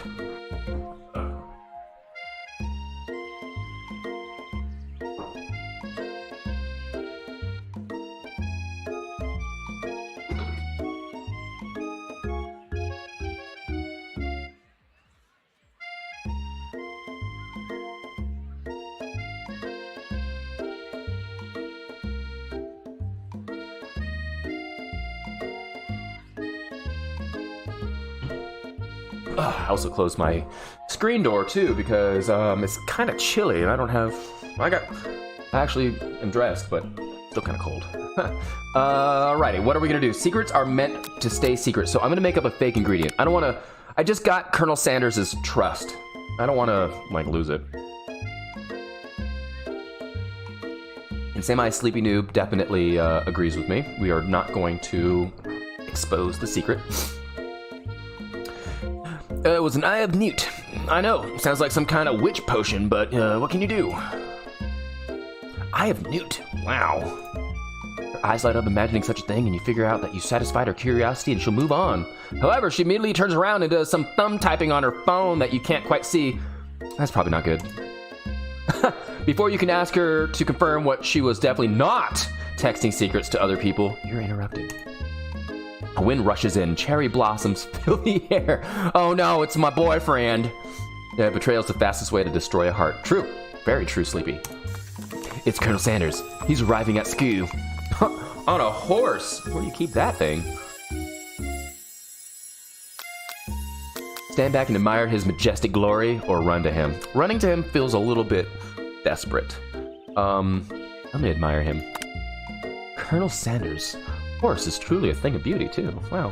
Hey, semi-sleepy noob. Is there a Colonel Sanders horse in your horse game that you like to play? I don't know. Pretty cute. Actually looks like his saddle has chickens on it, too. Without ever acknowledging that he's been here... Wait. Without ever acknowledging that he's been watched, he does a sort of horse dance before dismounting with a flourish. And then he slaps the beautiful creature gently on its rear, sending it running free into the countryside. I catch a wild horse every day on my way to school.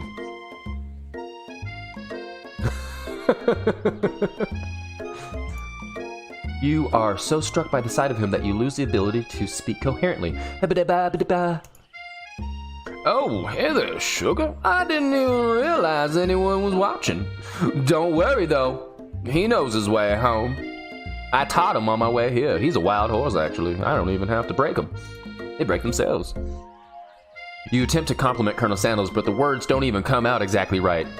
What a horseful beaut you have. I mean, what a horseful beaut you have. Oh, shit, that's the same thing I just said twice. Being a good friend, Miriam attempts to cover for you. Oh, Twisted Whip just gets really nervous around people they like. Miriam. Not what I meant. What? That's not helping. I mean, they got food poisoning and they were up all night. It was gruesome. You should have seen it. She gives you a wink and a smile as if to say, situation handled. Can't blame a girl for trying. Miriam, seriously, go flirt with your robot stove. And with that, Colonel Sanders disappears into the school, leaving you and Miriam to follow. Oh, dang, he didn't even want to hold my hand or nothing. When you enter the classroom, you see two rivals, Ashley and Von Bon, are doing something bad. By the way they're hiding, you know it must be really bad. Like counterfeiting recipes bad, experimenting with restricted ingredients bad, summoning a demon bad. Yeah, I know, geez, thanks, Miriam. You try to get a peek over Von Bon's hulking man shoulders, but he sees you coming. Well, there, little one, I'm not even sure, ready to even handle any of this. Tell him to stop acting immature. Oh, wait, Ashley. Why don't you, make like a bee and mind your own wax, honey? Act like you're not interested in them, but really try to get a closer look. I'm gonna tell him to stop acting immature. Frozen. You immediately dress the rivals down for their immature behavior. Yeah! Culinary school is to be respected. This kind of nonsense is a waste of everyone's time. Now you've upset them. Ah! And you're like the emperor of cooking now? Are you? You make all the rules, huh? Right? I'm not sure you even know a good meal if you ate it. Wait. I don't even know if you know a good meal if it ate you. Being the best chef in the world, takes more than just culinary skill. It takes creativity. It takes panache. Real panache. And it doesn't, hurt to use a little evil. Oh, dang. How does he get a star in his hair? That's what I want to know. You finally look at what they were hiding and you instantly recognize it. It's a book. Just like the one you found after your encounter with the spork monster. Oh shit, did they summon that thing up last night? It's the same book that I found last night in the quad. Ashley immediately elbows Von Bon, who hides the book behind his back. I don't know what you're talking about. This book is a family heirloom and its contents are super secret. You notice that they haven't just been studying the book. They've got Pop pinned to a wall. They're tossing potato skins at him like he tries to catch them in his mouth. We're playing together. Before you can dig any further, you're interrupted by the arrival of more students. It's almost time for class. I don't know how well I read that, but it feels like they were doing some sort of ritual Did they summon up that creature? They did. Uh-oh, tap it out is frozen. Better turn on the heater. Because it's heating up. Clank, beep, beep, boop, de boop. Clank must be running late. He's in such a hurry that he rolls right over Von Von's meaty foot. Oh, like, hey, watch it, you bucket of bolts. Hey, you watch how you talk to him. He didn't do anything. He didn't mean to do that. Bzz, womp. Oh, he's pissed. Do you who do you think you're talking to? I've never heard such language, not even from a stand mixer. Womp womp. No, your mother was a stand mixer. Buzz. Von Von jumps to attack Clank, but Clank shocks Von Von, sending him flying across the room. Damn! Protect me, Colonel Alexanders! These crazy men are about to come into blows! I think it must be over... I think it must be over me, but I'm not, interested in either of them. Ashley's tone was completely changed in an instant. She bats her eyelashes at Colonel Sanders. Surely he must know that this is a ruse, right? Gentlemen, please, get a hold of yourselves. Save it for the arena, at least. Don't. Honestly, what do I care? I've got lofty career aspirations to focus on. I'm over here thinking about my chicken. Ashley, maybe I can help you with your business plan. Just then Sprinkles arrives to signal the start of the class day. He's panting, which doesn't seem that abnormal. He's a professor, but he's also a dog. Students, please take your seats. I apologize for my late arrival. I spent the morning chasing a car all around town, and my tiny legs are very, very tired. But here I am now, and I hope you're ready to learn. After that speech he gave us about not being late and stuff, way to lead by example, puppo. You try to give Sprinkles a pat on the head, but he snarls at you. Sorry. I get a little worked up if people try and pet me before I've had my morning coffee. Let that be a lesson to you. Agreed. After he catches his breath, Sprinkle regains control of his classroom. I need to slow down with my reading. I think I'm messing up more. Without further ado, we'll receive the global history of my favorite fowl, the chicken. You want to pay attention to the lesson. Truly, you do. Which is why in 1776, at the signing of the Declaration of Independence, it was a chicken who first signed their name. But you can't help but daydream about Colonel Sanders, and you miss most of the important parts. When you come back to, Sprinkles is holding a tray of food in front of you. Well, Twisted Whip? Naturally, it appears that you've been given a sample platter. Which item do you want to sample? The glass of water? A shimmering pepper? A dog biscuit? Oh wow, what am I gonna do? So if it's a sample plate and it's got water, a pepper, and a dog biscuit, I'm gonna do shimmering pepper. A brightly covered pepper stands out in the other items. It sparkles in the most eye-catching way, so naturally you reach out, grab it, and eat it right away. Ghost pepper! However, your body is not prepared for the heat. The pepper has triggered another fucking out-of-body experience and hallucination. It feels like forever as you trip through the universe. God. Oh my God. The ghost. My friend. Ooh. This guy again. Jeez. I'm here to give you an important message. Ooh. You must avenge my death and fulfill your destiny. All you have to do is... cough, cough. That was me coughing. I was saying, to fulfill your destiny, all you must do is... I think I've got some of that spicy stuck in my throat. That's fine. I'll work through to fulfill the prophecy.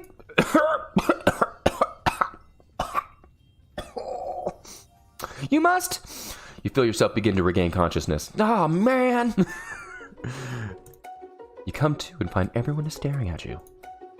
That pepper was the last of its kind on Earth, and now it's gone forever. You think to yourself, geez, I should have paid better attention. We all make mistakes. I'm sure he'll forgive you someday. Come on, it's time for lunch. Before anyone can relax, the cafeteria lights dim, and your rivals enter to make a dramatic announcement. Like, today's lunch will be prepared via a timed competitive cook-off. Via. The level of theatrics with these two is off the charts. Demand they stop wasting everyone's time or step up and tell them, you're on.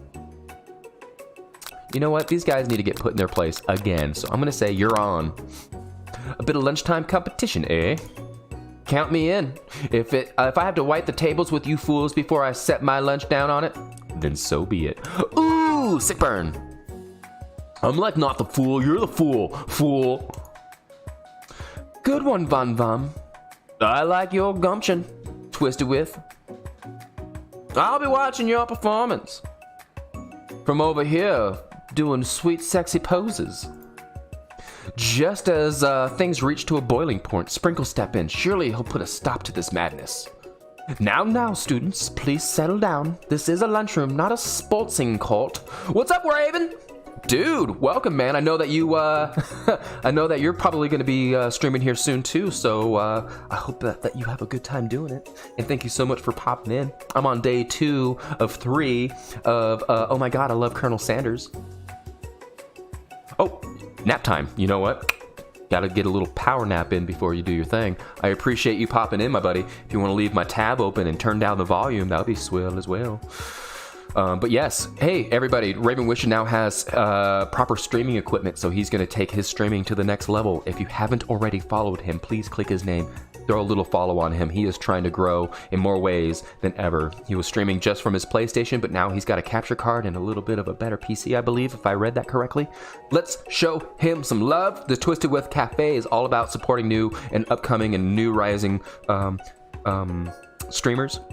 Even though he's been doing this forever, he's now got the equipment to make it better, and he's got overlays and the works. So let's show him a good time, you guys. Raven Wisha, I love you, man, and happy belated Christmas and happy early New Year. Yeah. You know, honestly, you can be like adjusting your settings, and all of a sudden, like 6 hours have gone by, and there you go. Yeah, so that's very relatable. So sorry, I just did a little fourth wall break to talk about my buddies. All of you guys. Follow each other. If you're new here, follow me too. I'm 5 away from my 200 goal. Let's just see if we can make that happen. Who even knows?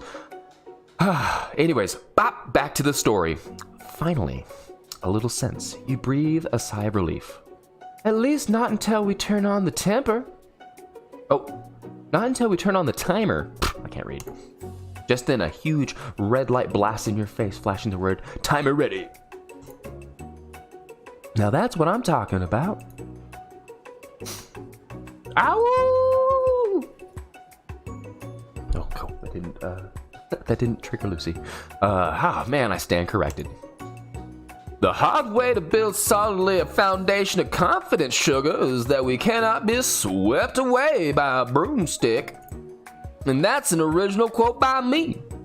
In case anyone was wondering, I hope it's a message that lifts you to victory, my sugar. Oh, tap it out, you're the best. Like a diamond, I was formed under pressure, and now it's my chance to shine. Oh my God, she's got like a chopping axe with the chain on it. I'll defeat you myself, says Ashley. You had his chicken, and you made his mashed potatoes and gravy on day 1, and you're feeling like you can really impress him here again. It's time to boil some water for the potatoes. Think fast. If the timer runs out, you'll be forced to pick randomly. Oh my God. What temperature? The boil at? 100 degrees Celsius. Ah! That's wrong. Shit!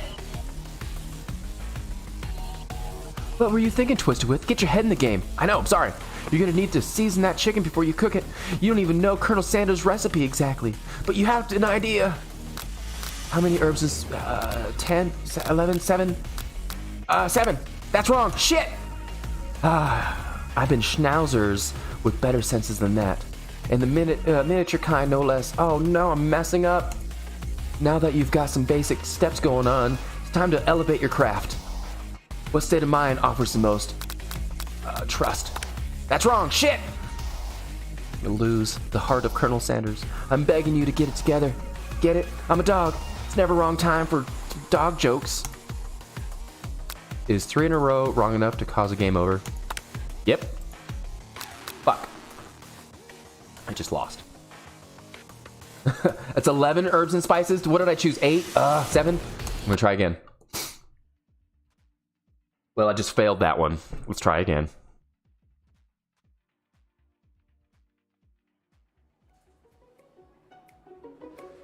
Okay. Let's just fast forward. You're on. Yes. Yeah. Oh, timer ready. Here we go. Okay. Okay, guys. I need all your help on this one. I failed the last one, and I kind of forgot what I chose. Boil water. So if I chose Fahrenheit last time, it always boils 100 seconds after you turn on the heat. Celsius. That's right. Woo! But how could you have even gotten into the school without knowing that? Winner gets to rub my furry belly. Let that motivate you. Okay. You're gonna need to season this chicken before you cook it. You don't know Colonel Sanders' recipe exactly, but you have an idea. It's 11? I think Semi said it was 11. That's right. Woo! All right, so far so good. Headed in the right direction. Tail wagging intensifies. Now that you've gotten some basic steps going on, it's time to elevate your craft. Gratitude. That's right. You must never take this opportunity for granted if you hope to succeed. Your classmates are rooting for you, but Ashley is simply stronger and faster than you. You better pick up the pace if you want to survive. When you were a child, your father told you to never forget that you came from. Every day you meditated on his advice, drawing energy from that place. Now would be a great time to harness that energy. So what does it come from? Okay, that's right. I don't even know what I chose. This is your shot, and you're not gonna miss it. Ow! It says sprinkles. Getting too excited here. You try to shut out the noise of the arena and focus on your cooking. What is the sound of success? Sizzling. No! Don't make me get the spray bottle. Next question. Shit! You notice Colonel standing out of the corner of your eye.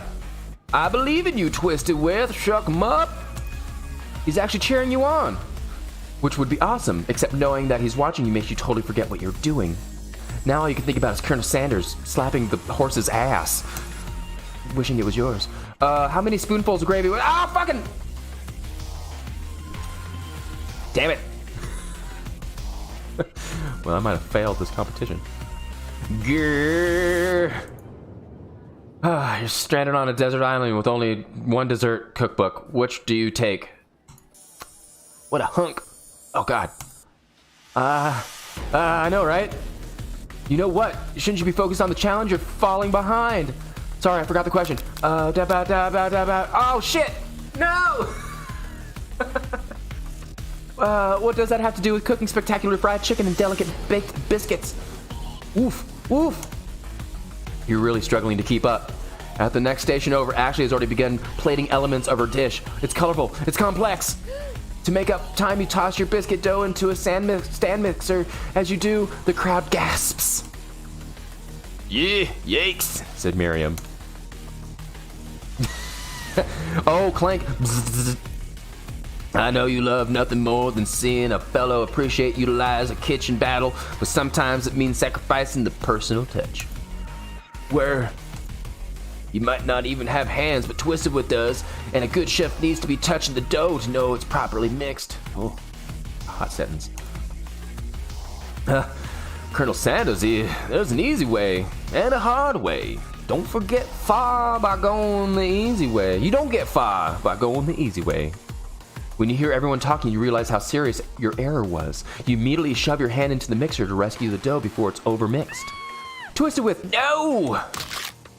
Oh no, but your hand gets stuck and it's immediately crushed by the quickening spinning beaters. There's no way you'll be able to get that hand out for the rest of the match. Colonel Sanders shakes his head in shame. Fuck. What you often find is that the easiest way can turn out much, much more difficult. Everyone stop what you're doing right now. The battle's over. It can't be. I was so close to finishing my dish. Sweetheart, look at your hand. You simply can't go on. Oh no, my hand's all fucked up. Surely that makes the winner by default? No, it wouldn't be fair to compare the two on account of Twist-a-Whist's injury. You see Sparkle begin to lick his doggy chops as he locks onto the dish. But I suppose you should at least tell us what you prepared. Well, because I'm like the sweetest, I skip straight to dessert. Under this white chocolate dome, you'll find a ray of delights, like taking you on a journey of flavor that, tastes so good and tells a story of excellence. What is that? I was going to ask Twist-a-Whist to do the honor, but since you're injured, I'm just afraid that pouring this creamer of delicious hot chocolate sauce might be too difficult. Colonel Sanders, if you wouldn't mind lending me your strong, steady, beefy hands. Colonel Sanders pours the hot, delicate sauce on top of the dome, causing it to melt away, revealing ingredients hidden inside. Oh my god. Inside you'll find a delicate, fried-like cheese croquette, atop a slice of honeycomb, ice cream 2 ways, tender nougat, and a pair of blueberry gelays. Wow, that pretty fast. Colonel Sanders seems intrigued, but perhaps not impressed as he dips his finger into the chocolate sauce. Simplicity isn't your strong suit, is it, Ashley? Oh, you, hee like hee. As he places the sauce-covered finger into his lips, Ashley leans over and whispers something to his ear. A dab of sauce sticks to his mustache. Internalize the rage you feel. Yeah.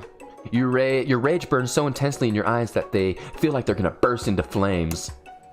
The flames cause your eyebrows to catch fire and turn to ash. And when they fall off your face, which means people will have a hard time understanding your emotions for the rest of the semester, perhaps forever. Holy crap. Embarrassed and ashamed by your poor performance, not to mention your crispy fried brow, you run to the quad to be alone. I'm out. I've lost him. The beautiful weather feels like an insult. Inside of you, a storm rages. It's Colonel Sanders. He's probably here to tell you that he and Ashley are in love and it's decided to get married. Damn it. They're gonna get married, they're gonna have a kid, they're gonna have a beautiful life in a house with a white picket fence, and they're gonna have 16 chicken babies and babies. Never mind.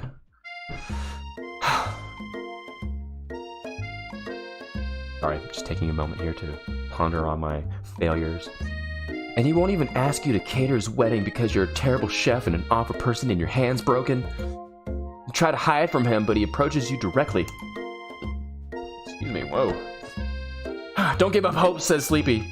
I won't. I know you're hurting right now, sugar. Not just from the devastating loss, but from that run-in with the mixer, that small fire. We should get that checked out. I'm fine. Can't you just leave me alone? I'm a loser. I'm not even fit to fill your fryer. Whoa. I'll never be a master chef. Failure's part of life, not just for you, but for all of us. Do you think I've never failed at anything before? I haven't, but I can still say it. That's exactly what I think. Well then, think again. I wasn't even always the man you see before you. Enrolled in culinary school, incredibly handsome, hung, successful, motivated. No. Well, handsome, sure, I was born that way.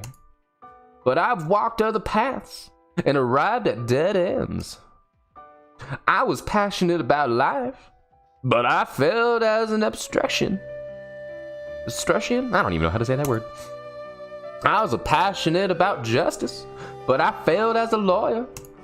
I was passionate about livestock, but I even failed as a mule handler.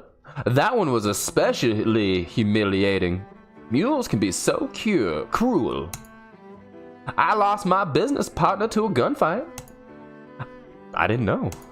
People see my delicate ribbon tie and my well-kept beard and assume that I've got it all together, which is true now, but it hasn't always been. Sounds like this guy could really use a hug.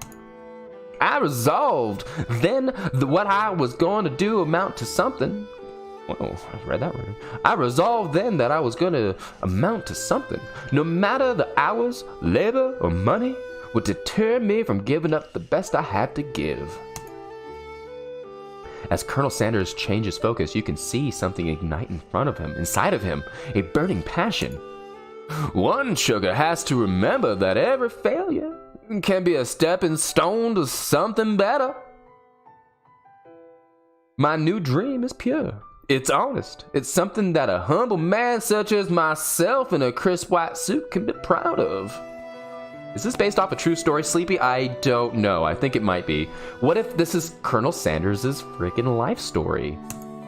I will create a chain of chicken restaurants that will bring pure joy to the entire world and make up for my past misdeeds. Yeah, says Pop, who's been eavesdropping this entire time like a creepo.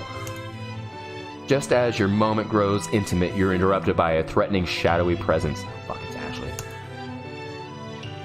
Battle-scarred from the night before, you prepare for the worst. Oh my god, it's the Spork Monster. Gorko, the Spork Monster is here to fight a hero. This guy again. Is anyone else feeling a bit of deja vu? I think I do. I'm sorry, Gorko, but I could have sworn we already battled you last night. That was Borko, my twin. I'm Gorko. I'm here to avenge them. Are you stronger than Borko? Well, we're twins, so no, not really. We're pretty much exactly equal in every way. Why do you ask? Colonel Sanders smirks. He is already on the same page as you. It's just that we beat Borko pretty easily, so I don't think you have much of a chance. Not to mention, I feel really guilty about that. If I could take it back, I would. I think what Twisted With here is saying is that why can't we just be friends? Life is too short for making enemies. I suppose we really don't need to fight. It's just that I've got all these pointy teeth and claws. All the better for enjoying tasty food, shuck 'em up. Surely you like to eat, don't we all? Of course I know I do. Inspiration strikes and you come up with a quick idea. Chomp on this. You toss a biscuit into Gorko's mouth and he devours it in one gulp. Delicious. You're much nicer than the evil students who once upon a time turned me into this creature who stands here today. I don't believe it. You were human once? Well, no, I was a chihuahua. What the hell? But I was still a student at the SKU. Until one day, some mean kids with a magic spellbook cast a dark enchantment on me and I was forever transformed. Magic spellbook, huh? Precisely. Borko used to have a copy, but somewhere along the way I've lost it. And if you find such a book, I beg you, respect it. You're a powerful chef, and I shouldn't rely on such dark and evil magic. No, you should be protecting the innocent from those who would cheat them through sorcery and guile. Hey, if this is based off a true story, does that mean spork monsters exist? Like finding gum underneath your desk and then putting sporks in it. If you ever need me, don't fear. I'll be here. Ooh, my goodness. It sounds like there's some bad cooks in the kitchen of life. Twisted With. Together, I'm sure we can defeat them. Chuck 'em up. Come back to my hideaway so we can discuss. Ooh. A personal invite. You can't imagine what Colonel Sanders' home must be like, but it sounds like you're about to find out. There's a flying spaghetti monster. You know, the flying spaghetti monster has a religion, so a hovering spork monster? Says Sleepy. Very, very intriguing. But I'm gonna have to take a quick break because I have to pee. All this coffee has absolutely caught up with me. I hope you guys stay tuned because we're not done yet. I'm going to finish this today, but I need to go to the bathroom, so I'll be right back.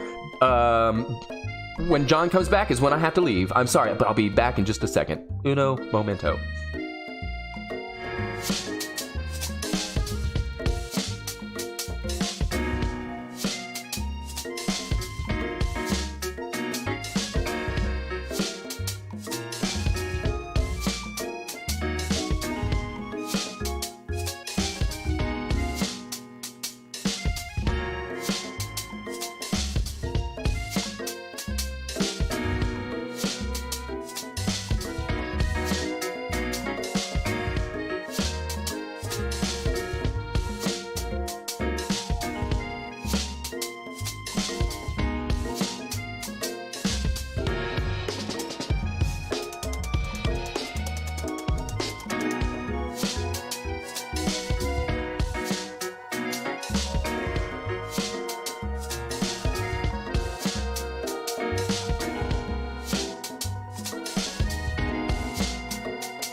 Oh, okay, I'm back. I had to do me a couple things. So my phone is about to die, so I grabbed my phone charger.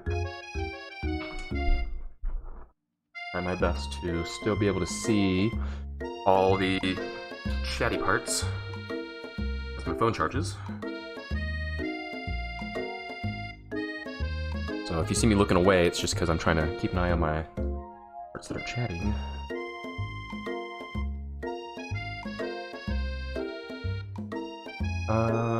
Wait, who's talking to me? Hey, what's going on, Manuel? Let me do my multi-stream chat for a second before I get back to my game. So yeah, to answer your question, Manuel, it looks like you might be watching me either on like Facebook or Manuel Wayne. How do I add those little characters? So basically, if you go to Steam, there is a program that you can purchase called Stream Avatars, and it's like 15 bucks. It might even be on sale right now. But that was one of the very first things that I got when I started streaming on my PC setup that I have, because I want all of you guys to have your own fun little whatevers down there running around. I think you can, if you go to my Twitch page, because it looks like you are watching me from Facebook. Hi. Go over to my Twitch page, and then you can actually customize your own. And the longer you watch my streams, if you have like my Twitch page pulled up, follow if you want, that'd be sweet.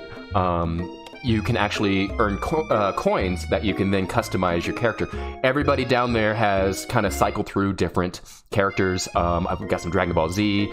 I did, before I kind of went MIA, I updated it with some Among Us characters in there. I even have, I believe, some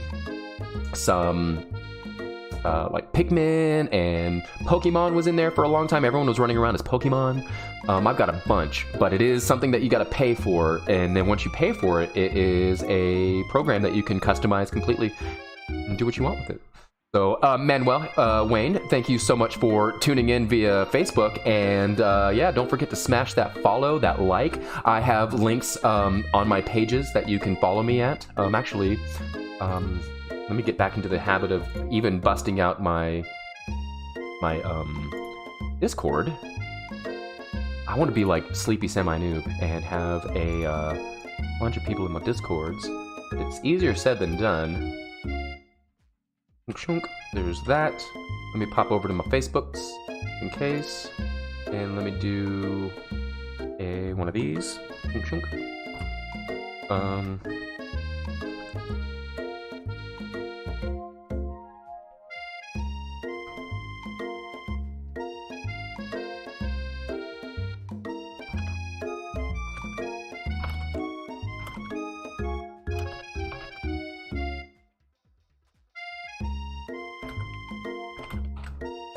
There we go. So, giving a little bit of attention on my Facebook page.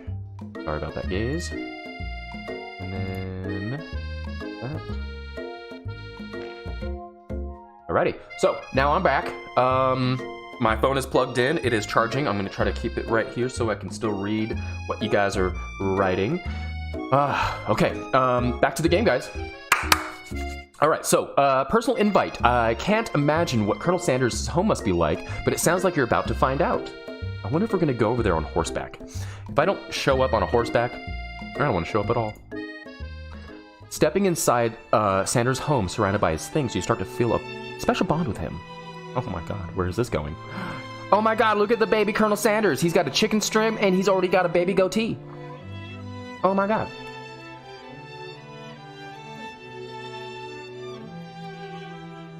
Wow, look at his view. His house is amazing.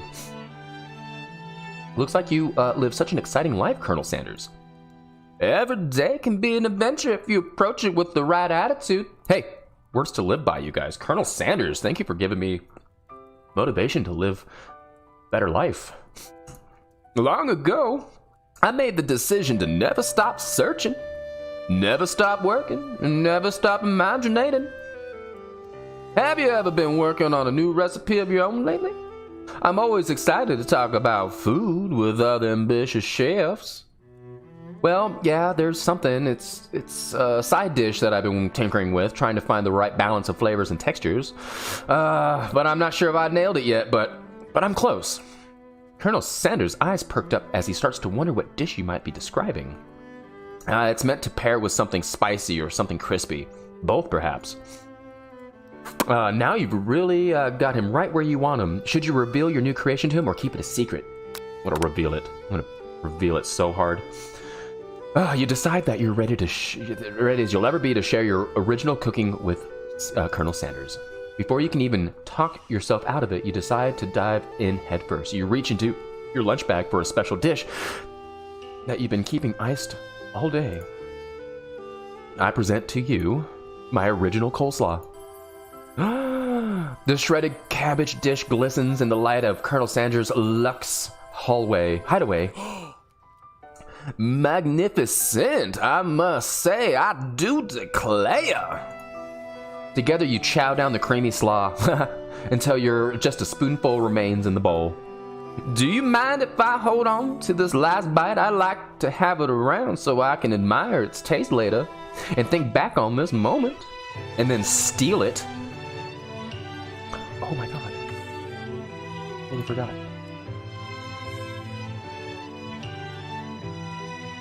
I was talking about stream avatars, and then I totally didn't even give you guys rewards. You could offer it to make more, but it seems like he's very sentimental kind of guy. Sure, like why not? Please make yourself comfortable. I'll be back in just a moment. Gonna go slip into something a little bit more comfortable, if you know what I'm saying. You realize now that it would be a perfect time to do some snooping. Holy crap. Oh no, oh no.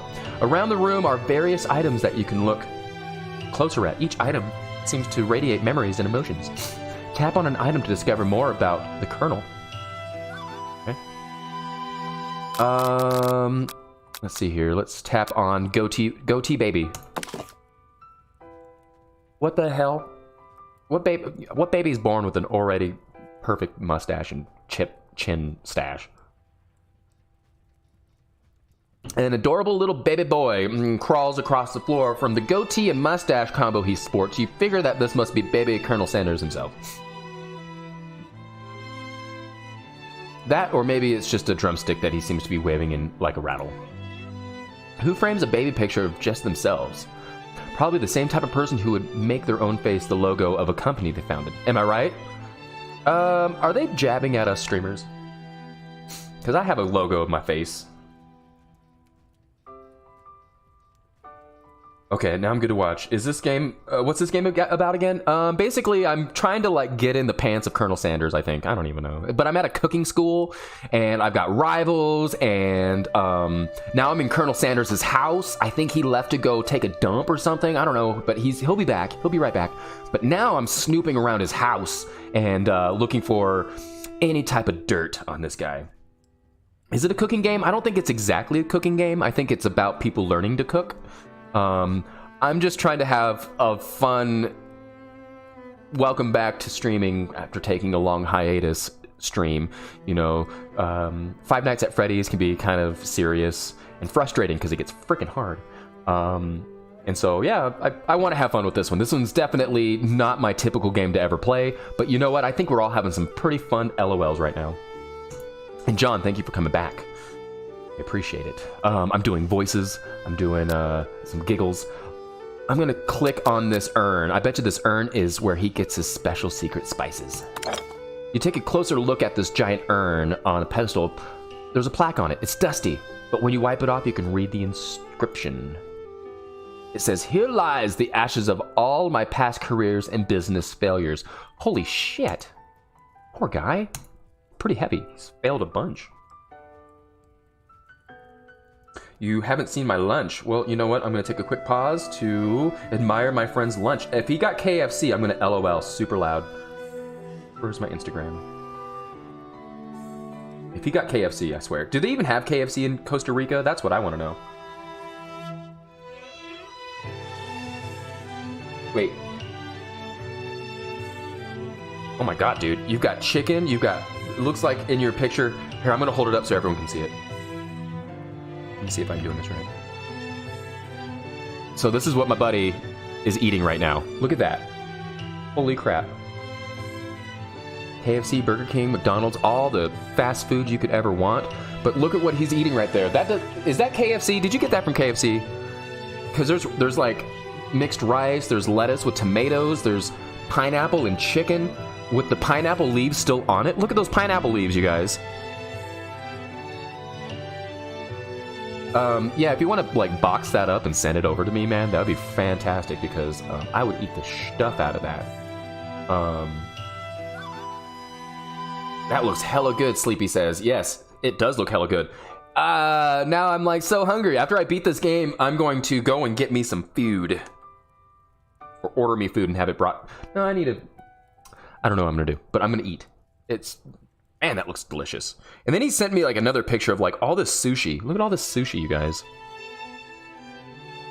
One day we should all order a bunch of sushi and then like just chow down together.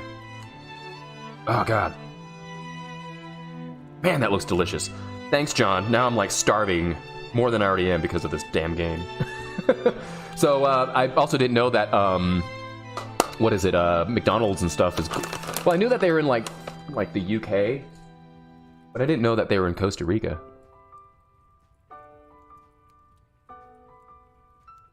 Dragon snap rolls from Naka Sushi. Yeah, no, man, we need all the foods. But I got to get back to my game. I want to see Colonel Sanders. Tap on another item to discover more about the Colonel. Let's tap on the chicken. Oh my God, you realize that when you pick up this stuffed chicken, it's not actually a stuffed chicken, it's a realistic. It's real! Taxidermy. Must have been important to Colonel Sanders when it was alive. Aww. A little note clipped on the chicken's foot read, "The true state bird of the great state of Kentucky." Is that true? Is Kentucky's bird the chicken? Who's this? One of the framed photos shows an old man who looks a bit like Colonel Sanders standing with a friend. They hold fried chicken's drumsticks and appear to be cheersing them. That's not what's going on in this picture, but yeah. Look closely and see that there's a sort of inscription. I wonder who my friend Pete is. Tap on an item to discover more about the Colonel. The photo appears to be Colonel Sanders, except he's an old man visiting the pyramids of Egypt. I hope that's his dad. Oh my God, he's aging backwards. He's Benjamin Button. Maybe this is where he discovered one of the secrets of his herbs and spices. Tap on an item to discover more about the Colonel. You gaze out the window across the vast lake and mountain range beyond. Just then the ghost of Student pops up. Oh shit! Are you thinking about heading out into the world on a quest to avenge my death? What? What? No. I never even learned your name. Why would I avenge you?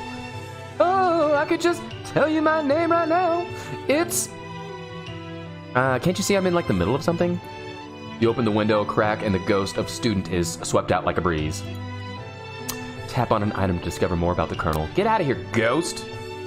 And then John just texted me saying that he made that food. He made it. Holy crap, dude. That is fantastic. They need to make a game about you and your cooking. Yeah, that's amazing. John is a fantastic artist with the foods. So everybody, round of applause to John and his cooking. Wow. I'm gonna click whatever this is. Must be where he keeps the secret recipe. Think for a moment, what number is important to Colonel Sanders? Then it dawns on you. As soon as you turn the dial to 111111, the safe opens. Inside it, you find a single note. Can chicken be prepared sashimi style? Weird thing to keep in a safe. You open the door to Colonel Sanders' closet and find a row of signature white suits hanging within. You take one off its hanger and try it on. The jacket is a bit big for you, but it's soft and comfortable, and you give yourself a deep hug, breathing in his scent. They say that home is where the heart is. Is this what they meant? Before you can look any further, you hear Colonel returning. Oh shit, he has a new dish that he's been working on and he wants you to taste it. You try to act casual until he asks why you're wearing his jacket. Oh my God. Colonel Sanders, I don't usually loan these out, but I must say it does look good on you.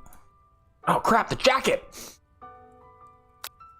You decide now is the big moment to make a move. You tell him you were cold, you fess up and tell the truth. I'm gonna tell the truth. You confess. I think I've developed feelings for you. I might be developing feelings for you too, but I'm concerned. I can't let anything get in the way of my dreams. Overwhelmed, you take off the jacket and run for the door. But the thought of leaving Colonel in the midst of such an emotional breakthrough gives you pause. You stop yourself. Colonel? Yes, Twisted Whiff. I honestly think this may be the beginning of something wonderful. I think you're right. We should take things slow. You talk late into the night and drift off into a slumber. Dream sequence. Oh God. You awake to a beautiful morning in Colonel Sanders' hideaway. Did you make the right decision on how to respond to Colonel Sanders? Only time will truly tell. Today is a day that could change the rest of your life. Your thoughts are interrupted when Colonel Sanders emerges into the room. He's holding a gorgeously plated breakfast, and your mouth waters at the sight of it. Here's a simple breakfast I whipped up. Oh God. It's meltalicious. You taste Colonel Sanders' food, and it takes you on a journey. When you return, he's waiting to ask you an important question. So, would you dare say that we're the perfect match? How presumptuous. Oh, he didn't say that. How presumptuous. My cuisine and your taste buds, that is. Such confidence, such grace. Could he be the world's greatest gift to cookery? Flatter him or take him down a peg? No, I'm gonna flatter him. You know, I think we might be a great team. A single tear begins to pool in the corner of his eye as he gazes out the window. And with the right business partner, I know I can't fail. Business partner? Could he be talking to you? It's all happening so quickly.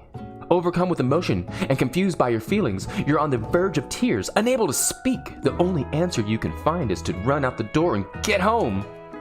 There's still one more day of school after all. The University of Cooking School Academy for Learning awaits for no one. You get home to find something very surprising. Your best friend is there waiting for you.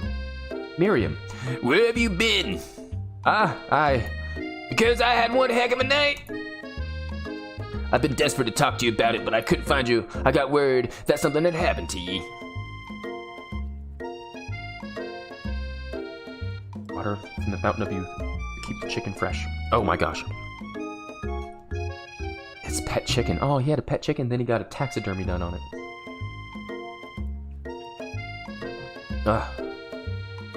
It's okay. I was just... But now that it turns out you're fan, I can finally get you up to speed on the saga of Miriam. Sure, but you would not believe what happened to me after school yesterday. I went on a date. Ooh, Miriam's voice.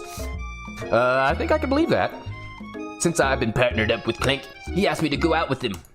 Of course, I told him, you better keep your dials turned into a polite and respectful. I'm not that kind of girl. But he was just interested in spending some one-on-one time together and getting to know me. So I said, yeah, sure. I can get to know a little metallic guy. Long story short, he took me skydiving with his friends. But things quickly spiraled out of control. Did she just say skydiving? As if that's a typical first date to go on with a talking pressure cooker. And now I'm really not too sure where we stand. You don't give Miriam time to tell her the whole story. However, bottling up the details of your own night is just too much to bear. And I went on a date too, back to Colonel Sanders' house, where I spent the night with him. You bit? Nothing happened, but the emotional connection, wowzers. Miriam offers support you no matter what you do. Together with your bestie, you feel like you could do anything. Aw, that was their first date. Skydiving.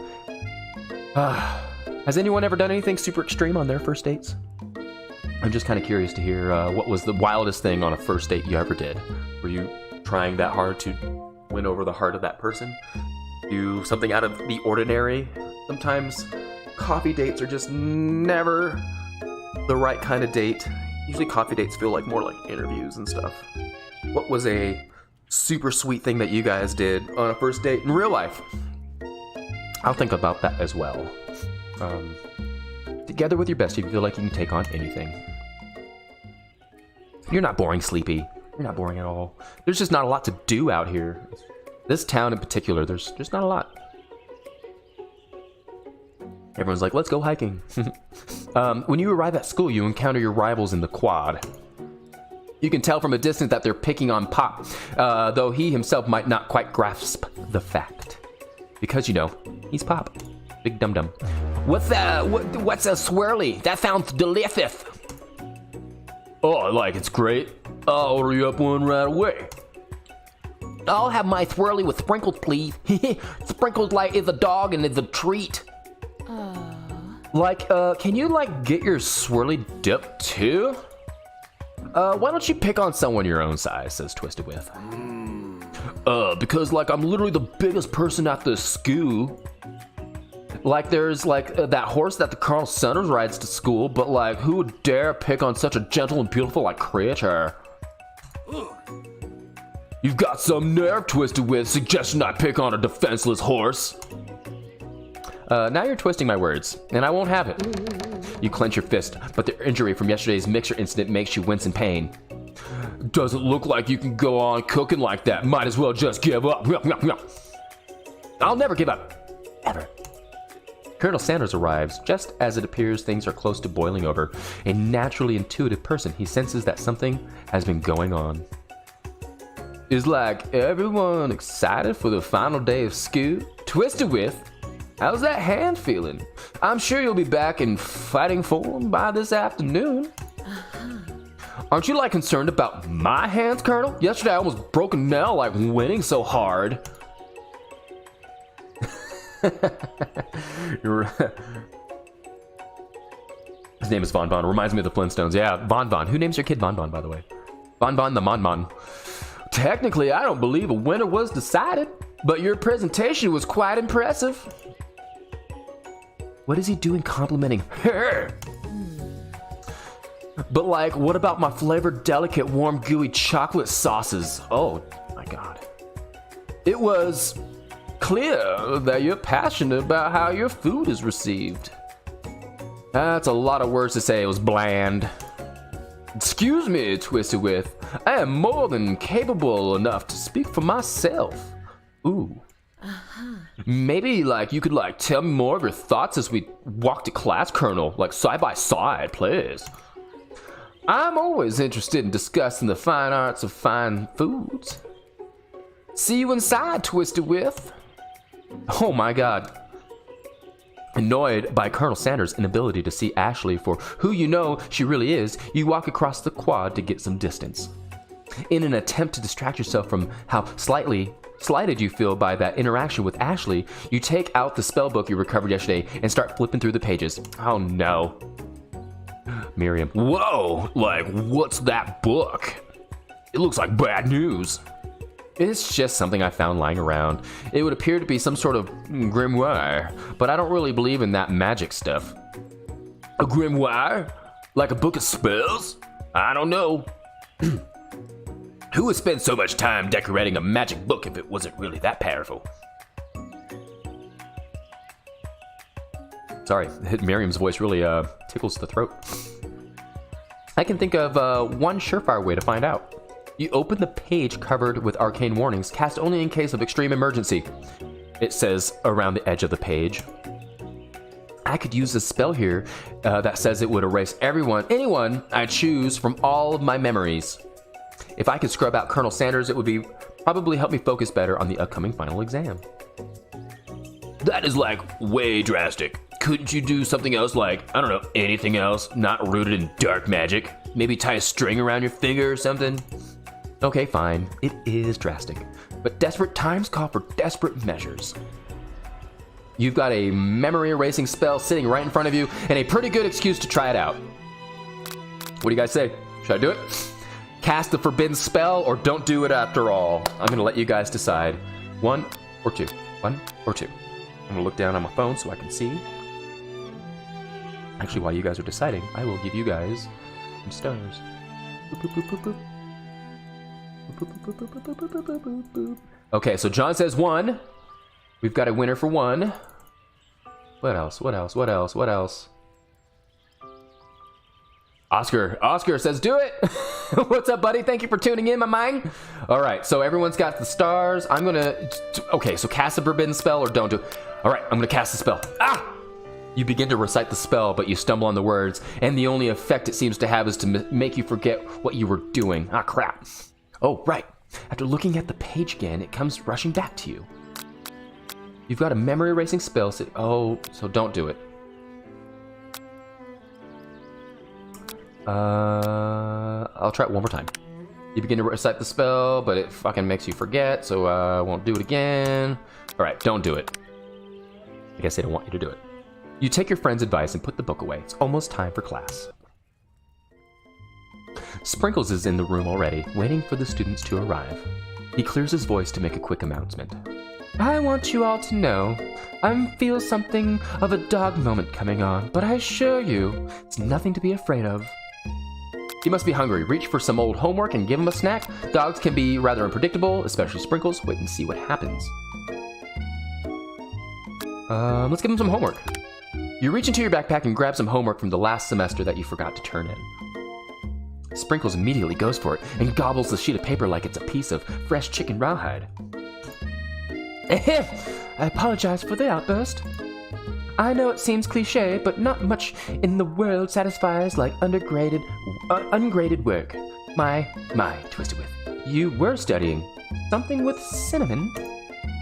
I've been sitting on a lecture series about the art of cake baking. How insightful.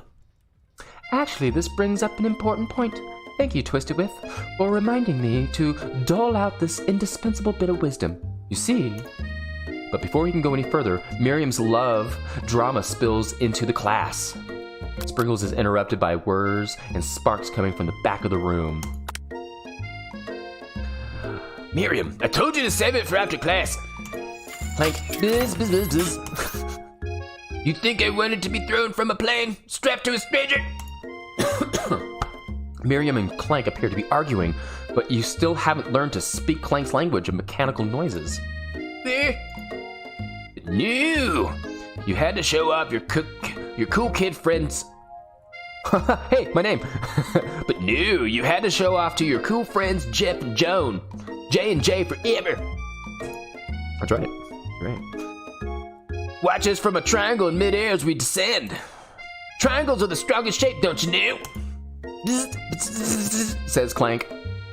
Yeah, well, doesn't make for such a great deed. Beep, whir, weep, weep. Then take Jeff and Joan with you next time. Or you can all hold hands as you pedal down the mountain or off a cliff for all I care. Sad beeps. Aw, sad beeps. Beepity beep boop. Clank begins to shudder. Steam pours out of the gaps in his panels, and then a loud ding stops him in his tracks. Beep, bitter boop, beep, zzz. No amount of seasoning is going to make me want to eat that, Clank. Ugh. Clank burps out a completely deep-fried sneaker. Considering that he himself has wheels, not feet, it's not entirely clear where it came from. From our dead student, I bet. Watch. That's hilarious. In terms of deep friend footwear, I guess it looks okay. Clank slowly rolls out of the room to be alone with his shoe. Everyone tries to pretend like they didn't just see the entire thing go down. Nothing like a loud public breakup to cast a pall over the final day of SKU. Well, that was unfortunate. But we mustn't be distracted from what lies ahead. The final competition showdown challenge exam. Oh, that's a TM. That's a trademarked word. I'm still working on the title, but I think you get it. Test time approaches. See you all in the arena. But before you can think about the upcoming competition, there's a very beautiful soul nearby in need of a pep talk. Miriam. Hey, Miriam, you okay? Okay. I'm so mad I could smash a tiny mug. Spilling several droplets of hot cocoa all over the floor. Tiny mug. Where's a tiny mug? Ah, I'm not going to actually do that because this is my mug. I don't want to accidentally break a second one. How could he embarrass me like that in class like that, in front of everyone?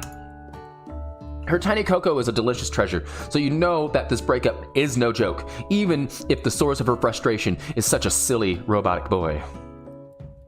I know that you know this, but I'm gonna say it out loud. You don't need anyone. Me and you, we're gonna cruise through this final test and hit the carpool lane to Success City. We're gonna use our blinker and go left onto I-25, and then we're gonna head towards the mountain coast. Miriam brightens up, imagining the wind rushing through her short bangs, but she hesitates to embrace the feeling all the way. Miriam, you're not gonna saddle up on Colonel Sanders' stallion and ride off into the sunset without me. Of course not. Well, maybe, sort of. But I'm sure there's a pony out there with your name on it and a ranch big enough for both of us and whoever else we want to bring along. If it's not Pop or Clank or anyone else you meet today, tomorrow, or this whole year, so what? You're a special person who shouldn't settle for the first someone to show you a little interest anyhow. Miriam gives you a big hug and wipes the tears from her cheeks, her really crappy bangs just brushing against your skin lightly. I should really review my menu for today. I'm gonna go make a very special soup. And I bet that the professor dog is gonna love it up.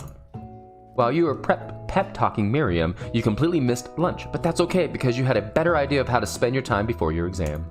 You've decided to head to the arena early to practice a dish. This is it. The location of your final challenge. A test of will, a test of courage, a test of talent, and a chance to beat and a chance to beat the pants off of Van Van and the supposed Man and his evil counterpart, Ashley. Oops. And as you planned, you begin to run through a quick test of a recipe you've been working on, Twisted Wist's famous chicken pat pie. After practicing for months, making this dish comes second nature to you, and you're able to quickly get a fresh pot pie in the oven. But as soon as you do, your cram session is interrupted by Colonel Sanders. You know what? He's not as cool as I thought he was. Twisted Wist, what are you doing here? There's still some time before the final exam. Oh, just taking it all in. I bet he is. I'm big into visualizing success. I'm looking at my station and picturing victory. The skills are fantastic. The pot pie has begun to bake, and the smell is slowly filling the space around you. Visualizing, huh? Well, that's too bad. I was hoping you were here cooking something delicious. You'd usually be happy to share your food with anyone who's hungry, but the last time you let Colonel Sanders get in your head, it lost you a cook-off. You decide that it's time to put your cooking above your romantic desires, but that decision gets hard to stick to when the timer goes off behind you.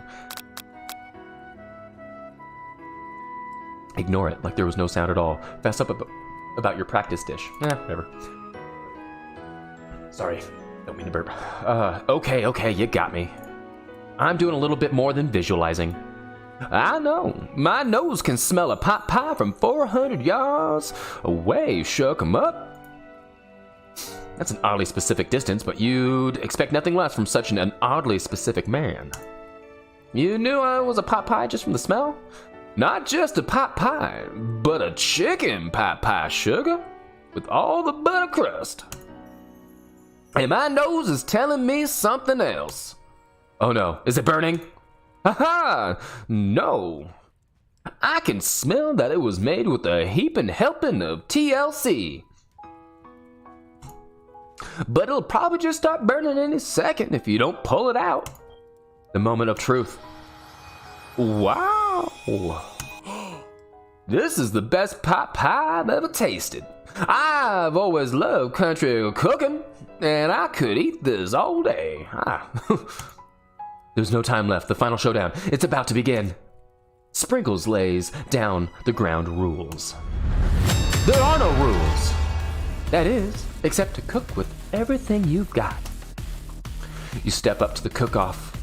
You step up for the cook-off of a lifetime. You decide that mac and cheese plus the pot pie you've been practicing are just the dishes that'll push you over the edge to victory. Meanwhile, both Van Van and Ashley are prepping wildly elaborate dishes per their usual over-the-top selves. Miriam has her giant magnifying glass and several sets of tweezers. She is definitely prepared to go big on going small. Colonel Sanders seems to be harnessing his level 11 herbs and spices, but he's trying to find a way to improve on something perfect. His original recipe, trademarked, fried chicken. The intensity in the room starts at full 10 out of 10 with a frenzy of action. Everyone is calling out real cool specific cooking moves as they prepare their food. Wow, this is getting serious. Colonel Sanders batters his chicken as it levitates through the air. Egg wash! Miriam furiously injects ingredients into an itty-bitty pot of broth. Best friend, blaster. Oh God, ruined that one. Best friend, blaster. Von flexes his pectorals as he chops open a sea urchin. Let's like rock and roid. Ashley scoops her pastries off the tray with lightning speed. Like shallow personality spatula. Even Clanks gets onto it. 5-dial pressure point chicken cooking technique. Wait, when did Clank learn to speak English? Ashley, it's like singularity as was foretold and stuff. We like mustn't let it happen or the appliances uprising will take us all. Mixed up my names. Self-destruct. Bon quickly unplugs Clank and rolls him out of the back of the arena.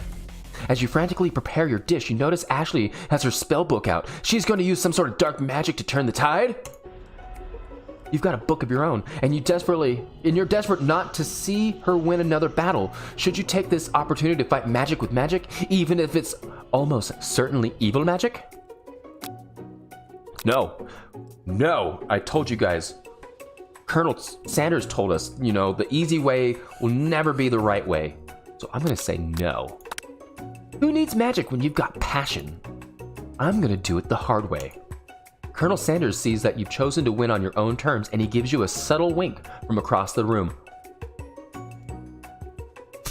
I believe in you, Twisted With. Shuck 'em up, sugar. Miriam notices too. And I've always believed in you, Twisted With. Ever since we were little kids. Because I'm your best friend forever.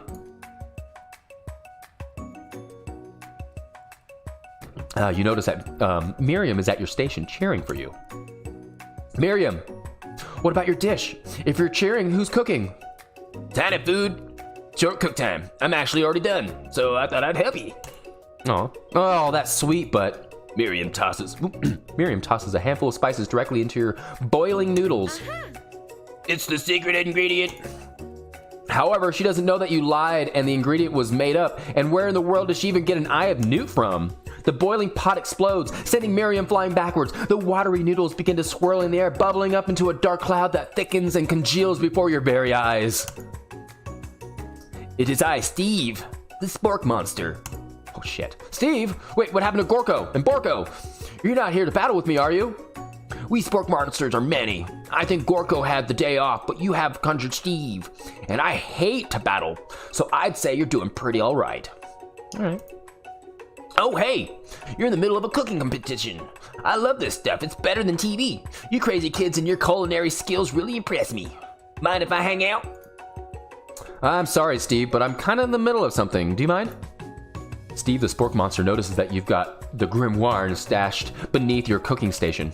Ah, I see what you're up to. Crisscross some magical items and accidentally summon me, heh. Yeah, you guessed it, sorta. If you were here, would you mind tossing me some fresh noodles in a pot of salted water? I'd love to. I've always wanted to be a top chef, actually. When I was just a little spork pup back in the old country. You can feel Spork Monster winding up to tell you a very long and involved story. You don't know exactly where they came from, but it seems like it was probably lonely there. Actually, you know what? Maybe you should watch from the stands. I really need to focus on this competition. I understand. It's kind of like the time Monster School. It's kind of like the time in Monster School that I had fallen asleep during scare tactics class, and when I woke up, toss a serious stare at Steve, and he takes the hint. Never mind. I'll tell you later. Good luck. Having suffered this huge setback, you don't know if you could ever win. I'm going to summon up the power from deep down and within, or give up and drop out of culinary school. I don't want game over. I'm going to dig deep. Dig deep. I could do this. I have what it takes. I came here to win. Your hair turns mac and cheese orange as culinary energy flows through your body. Oh my god, I'm going Super Saiyan. Ooh. My heart is pure. My hands are steady. My taste buds have been prepping their entire lives for the ghost of the student. Yes, Twisty Whip. You are the chosen one. You will avenge me. The power you've been summoning immediately fades to black. Fades back out. You interrupted my inspiring monologue. Sorry. My heart is pure. My hands are steady. My taste buds have been preparing their entire lives for this moment. I will show you the world my cookery. Begin to levitate off the ground. Energy coursing through your body. You know that with this power you can do anything except turn back time, which would be super useful because while you were powering up, your chicken pot pie overcooked in the oven and can't be served. But don't worry, dear Twisted Whip, you may have suffered some setbacks, but not all is lost. Whoa. I know I'm going super chef. Impressed with your fortitude, Colonel Sanders decides that you have earned his support. My god, I'm gonna throw out my voice. I've been watching you today, and I dare say I'm truly impressed. You've been thinking on your feet and rolling with the punches, I do declare. He steps up to your station and stands right beside you. I'm here to help. All you've managed to make is mac and cheese, and the time is almost up, and so you're going to need it. But Colonel Sanders, what about the test? What will happen to you? What about the rules? Following the rules has never really been my thing, sugar. I follow my heart. What a guy. Colonel Sanders unfolds a delicate white towel to reveal the most delicious fried chicken tenders you've ever laid your eyes on. And besides, sometimes unexpected combinations can have surprising effects that surpass the individual efforts, some say. Are you suggesting if we combine forces, we could form the perfect food union? Sprinkles. Time's up, students. With time expired, it's the moment everyone has been waiting for. You must now prepare to present your dishes. A handful of students stand tall, but the class seems incomplete. It seems we're missing some students. Pop? Clank? From off-screen you hear a pure and innocent giggle that can only come from one student. Pop. Yeah, I'm flying! It sounds like it's coming from that broom closet over there. Miriam, would you mind? Inside the closet you see Pop hanging on a broom hook by the elastic of his underpants.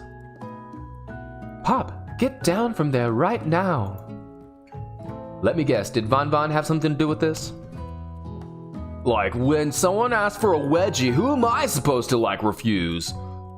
I thought a wedgie was like a salad. It looks like Pop is eliminated from the challenge, seeing how he didn't cook anything.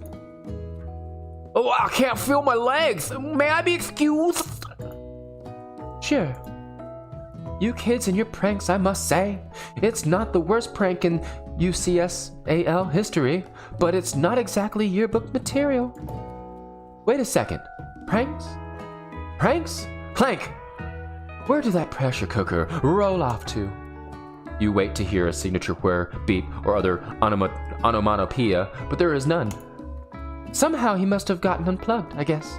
We'll just have to figure that out later. That leaves only 4 remaining students. Please collect your final projects. Yes, it has been a very long semester. Wow, 3 whole days is long. But after days of hard work, the time has come for me to eat. Miriam, please step forward. Now describe your dish. I made tender udon noodles in a savory soup. And it fits in the palm of my hand. It's pretty. Actually, that looks delicious, you guys. The tiniest of deliciousness. My word, it's so delicate. Is that a teeny tiny Naruto maki I spy afloat in its itsy bitsy bowl? Yes, Chef. Please call me Sprinkles. Chef is my father's name. Yes, Sprinkles, and some green tea made from baby tea leaves that I picked myself. Sprinkles carefully sniffs around the dish before opening his mouth and letting just the tip of his pink dog tongue dip into the bowl. Sublime. Would anyone else like a taste? Oh, come on.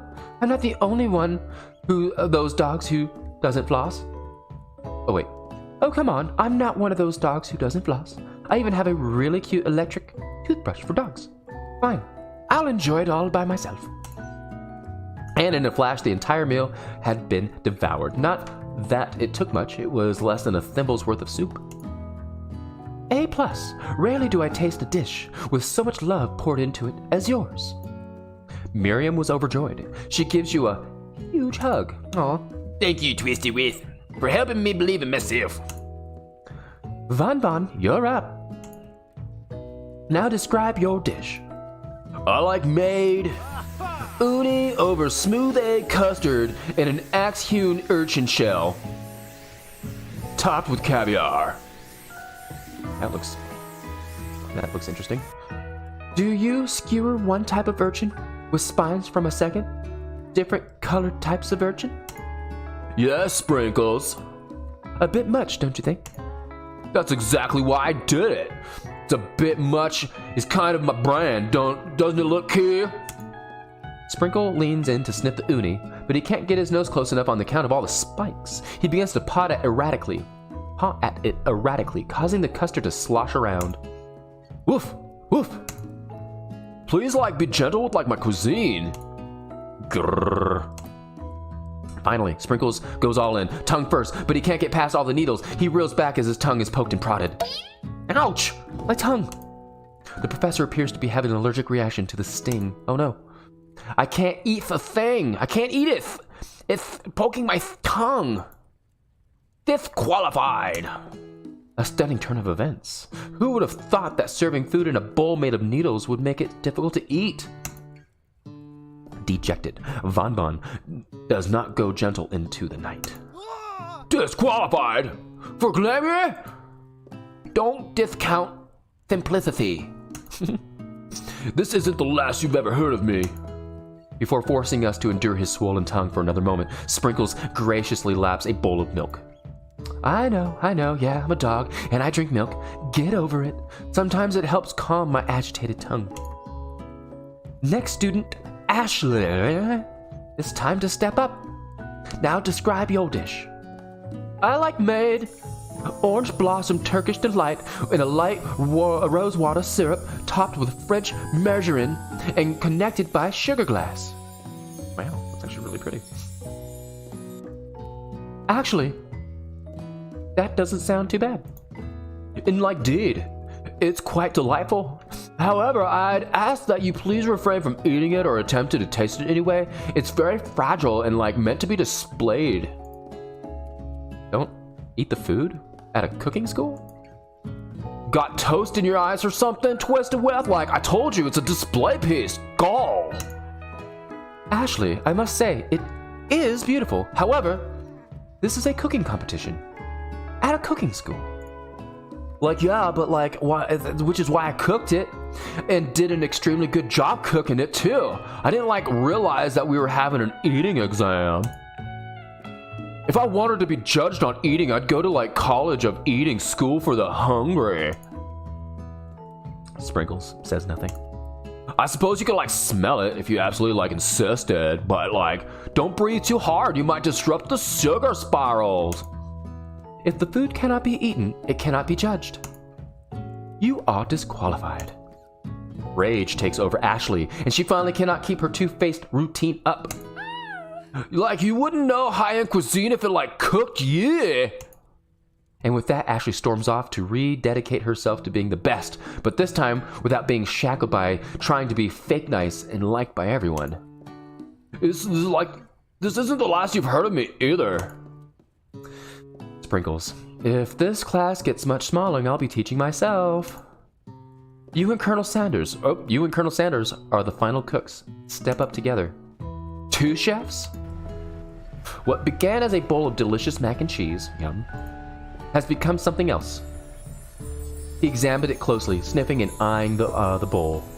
Uh-oh, I don't think I've a good feeling about this. From somewhere in the room, a literal drum rolls plays. Just when I thought I've seen everything in this kitchen, you give me this thing, and completely blow me away. In my 49 dog years of life, I have never tasted anything so delicious and perfectly balanced. It's so delicious, in fact, that everyone passes the class. You pass, and you pass, and you get a pass. Everyone gathers around and partakes in the mac and cheese bowl. They all seem to transcend this reality into another dimension. You win. Together, you and Colonel Sanders have made a new menu item. The new menu item is so impressive that even the Bonbon and Ashley are drawn back in by a magnetic fragrance. When they gaze upon your mac and cheese bowl, they admit that you are indeed an excellent chef. Sprinkles declares that you have passed. Everyone has passed. There were supposed to be more battles, but come on, how could they be better than this one? Now that the school year is complete and everyone has graduated, the students return for one last assignment: to get their groove on.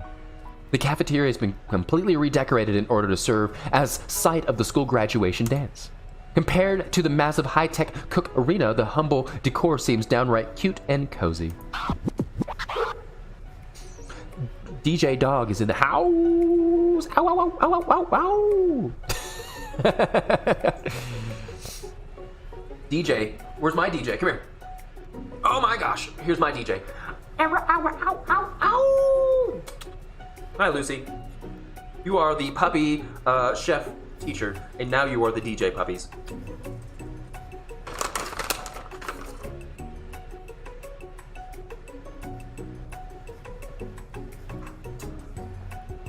Well, get down. Oh, she wants it.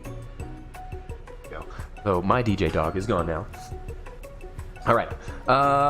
Who says that you can't teach? Oh, you knew that Sparkles was a master chef, but also world-renowned turntablist? Who says you can't teach an old dog new tricks? Von and Ashley tell everyone that they've committed themselves to righting the wrongs they did while they were the villains.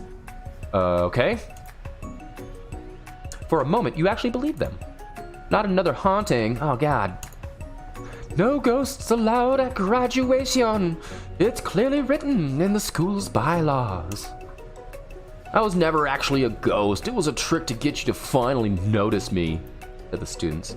Oh, amusing. And now that everyone is together, it's the Spark Monster. He has totally mellowed out. Spork Monster.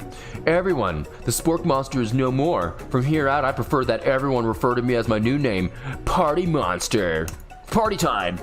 Student tries to finish what he had to say, but everyone was too wrapped up in talking to Party Monster. Dejected, the student walks off. He's gonna kill himself. Maybe things didn't work out for Miriam romantically, but she found love in her cooking. And you know what? She's gonna do great.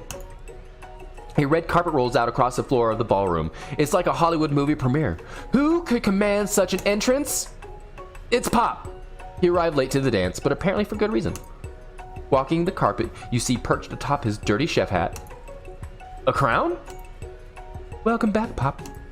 I know you weren't able to compete in the final exam and accept your diploma, so we had it mailed directly to your father. We figured it was the least we could do for the school's dean. Oh, now I get it. Something just made a noise on my thing. Oh my God, Gerald just subscribed. Wow. Well, thank you for subscribing, man. Oh my God, and welcome to the show. I haven't been on in a minute, and now I've been on for many a minute. Actually, we're almost done with this game. We played and started and beat a game together, but right now we're doing a school dance. And thank you. Carol, you're the best. Sprinkles. And now we get a new wing of the school, not to mention the honor of educating the son of the Chancellor of Scatchus, such and such. The music at the dance is interrupted by the sound of sparkling and electrical hissing. It's Clank, who's arrived late to the dance. Now that I have graduated, I can reveal my truth. Whoa, is he still doing that talking thing? I am Clank, and I am not of this earth. I'm actually from a far, far away planet in another dimension. What? Actually, I feel like I knew it this whole time, says Miriam. Clank, Now that I have learned the ways of your kind, I must return. Miriam, will you come with me? Miriam, I don't know what to see. Besides, no, obviously. I just begun to learn who I really am. This isn't the time for me to devote my life to figuring out who you are, Clank. You're blown away by Miriam's maturity. It's pretty clear that she managed to surpass you in that regard. Yeah. I understand, kind of. Humans are weird. A portal opens up and Clank disappears through it. Finally, Colonel Sanders arrived. Oh, look at all the cherry blossoms. Howdy, classmates. Shuck 'em up. Just like the first day I met him. Oh, wait, oops. Just like the first day I met him, he has come prepared to feed the entire class. However, it's not enough to just give them a bucket of chicken. This time it's a full meal. Oh my God. Colonel Sanders, I didn't get to be the most famous chicken man in the history of chicken, and man, by not reminding people to go out and buy my chicken. The end? No, that's not the end. As everyone feasts on their delicious chicken dinner, Colonel Sanders finds you sitting at the edge of a dance floor. Twisted with, what are you doing sitting here all alone, sugar? Oh, you know, just waiting for the right person to, come and ask me to dance. I wonder, might you tell me, what are the qualities you would expect to find in such a lucky, divine person? Off the top of my head, I don't know. Spicy musk, a tidy goatee, and a degree from the University of Cooking School of Academy of Learning. Nah, just to name a few. Oh, well, truly is my lucky day. Would you like to dance with me, sugar? Yes, I would love to. As you glide across the dance floor hand in hand with Colonel Sanders, and the future stretches out in front of you. And once my 100th franchise is up and running, I'll be ready to take a day off. And I'll be so glad to spend it together with you, Twisted with. How sweet. We'll work together and play together. Yeah, we will. Colonel Sanders stops dead in his tracks. Work together? Well, I think this is something I'll just need to do by myself. But who will help you run your restaurants? I don't believe I need help. Besides, based on your time here at school, do you really think running restaurants is the best path for you forward? Could it be? You found a love connection but failed to earn Colonel Sanders' respect as a chef. Can you live with only half of him? Will you be able to endure sharing him with his other love, the love of entrepreneur? I suppose I could enroll at pastry school. Excuse me. Oh, my dear Twisted with, I'm sure that you'll find your place eventually. And along the way, you'll have me by your side. The end.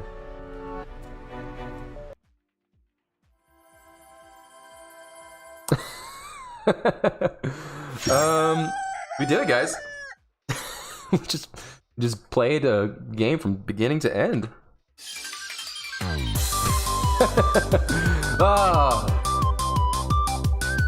Oh my god. Oh my god, look at this cutscene. Oh my god, there's my dish.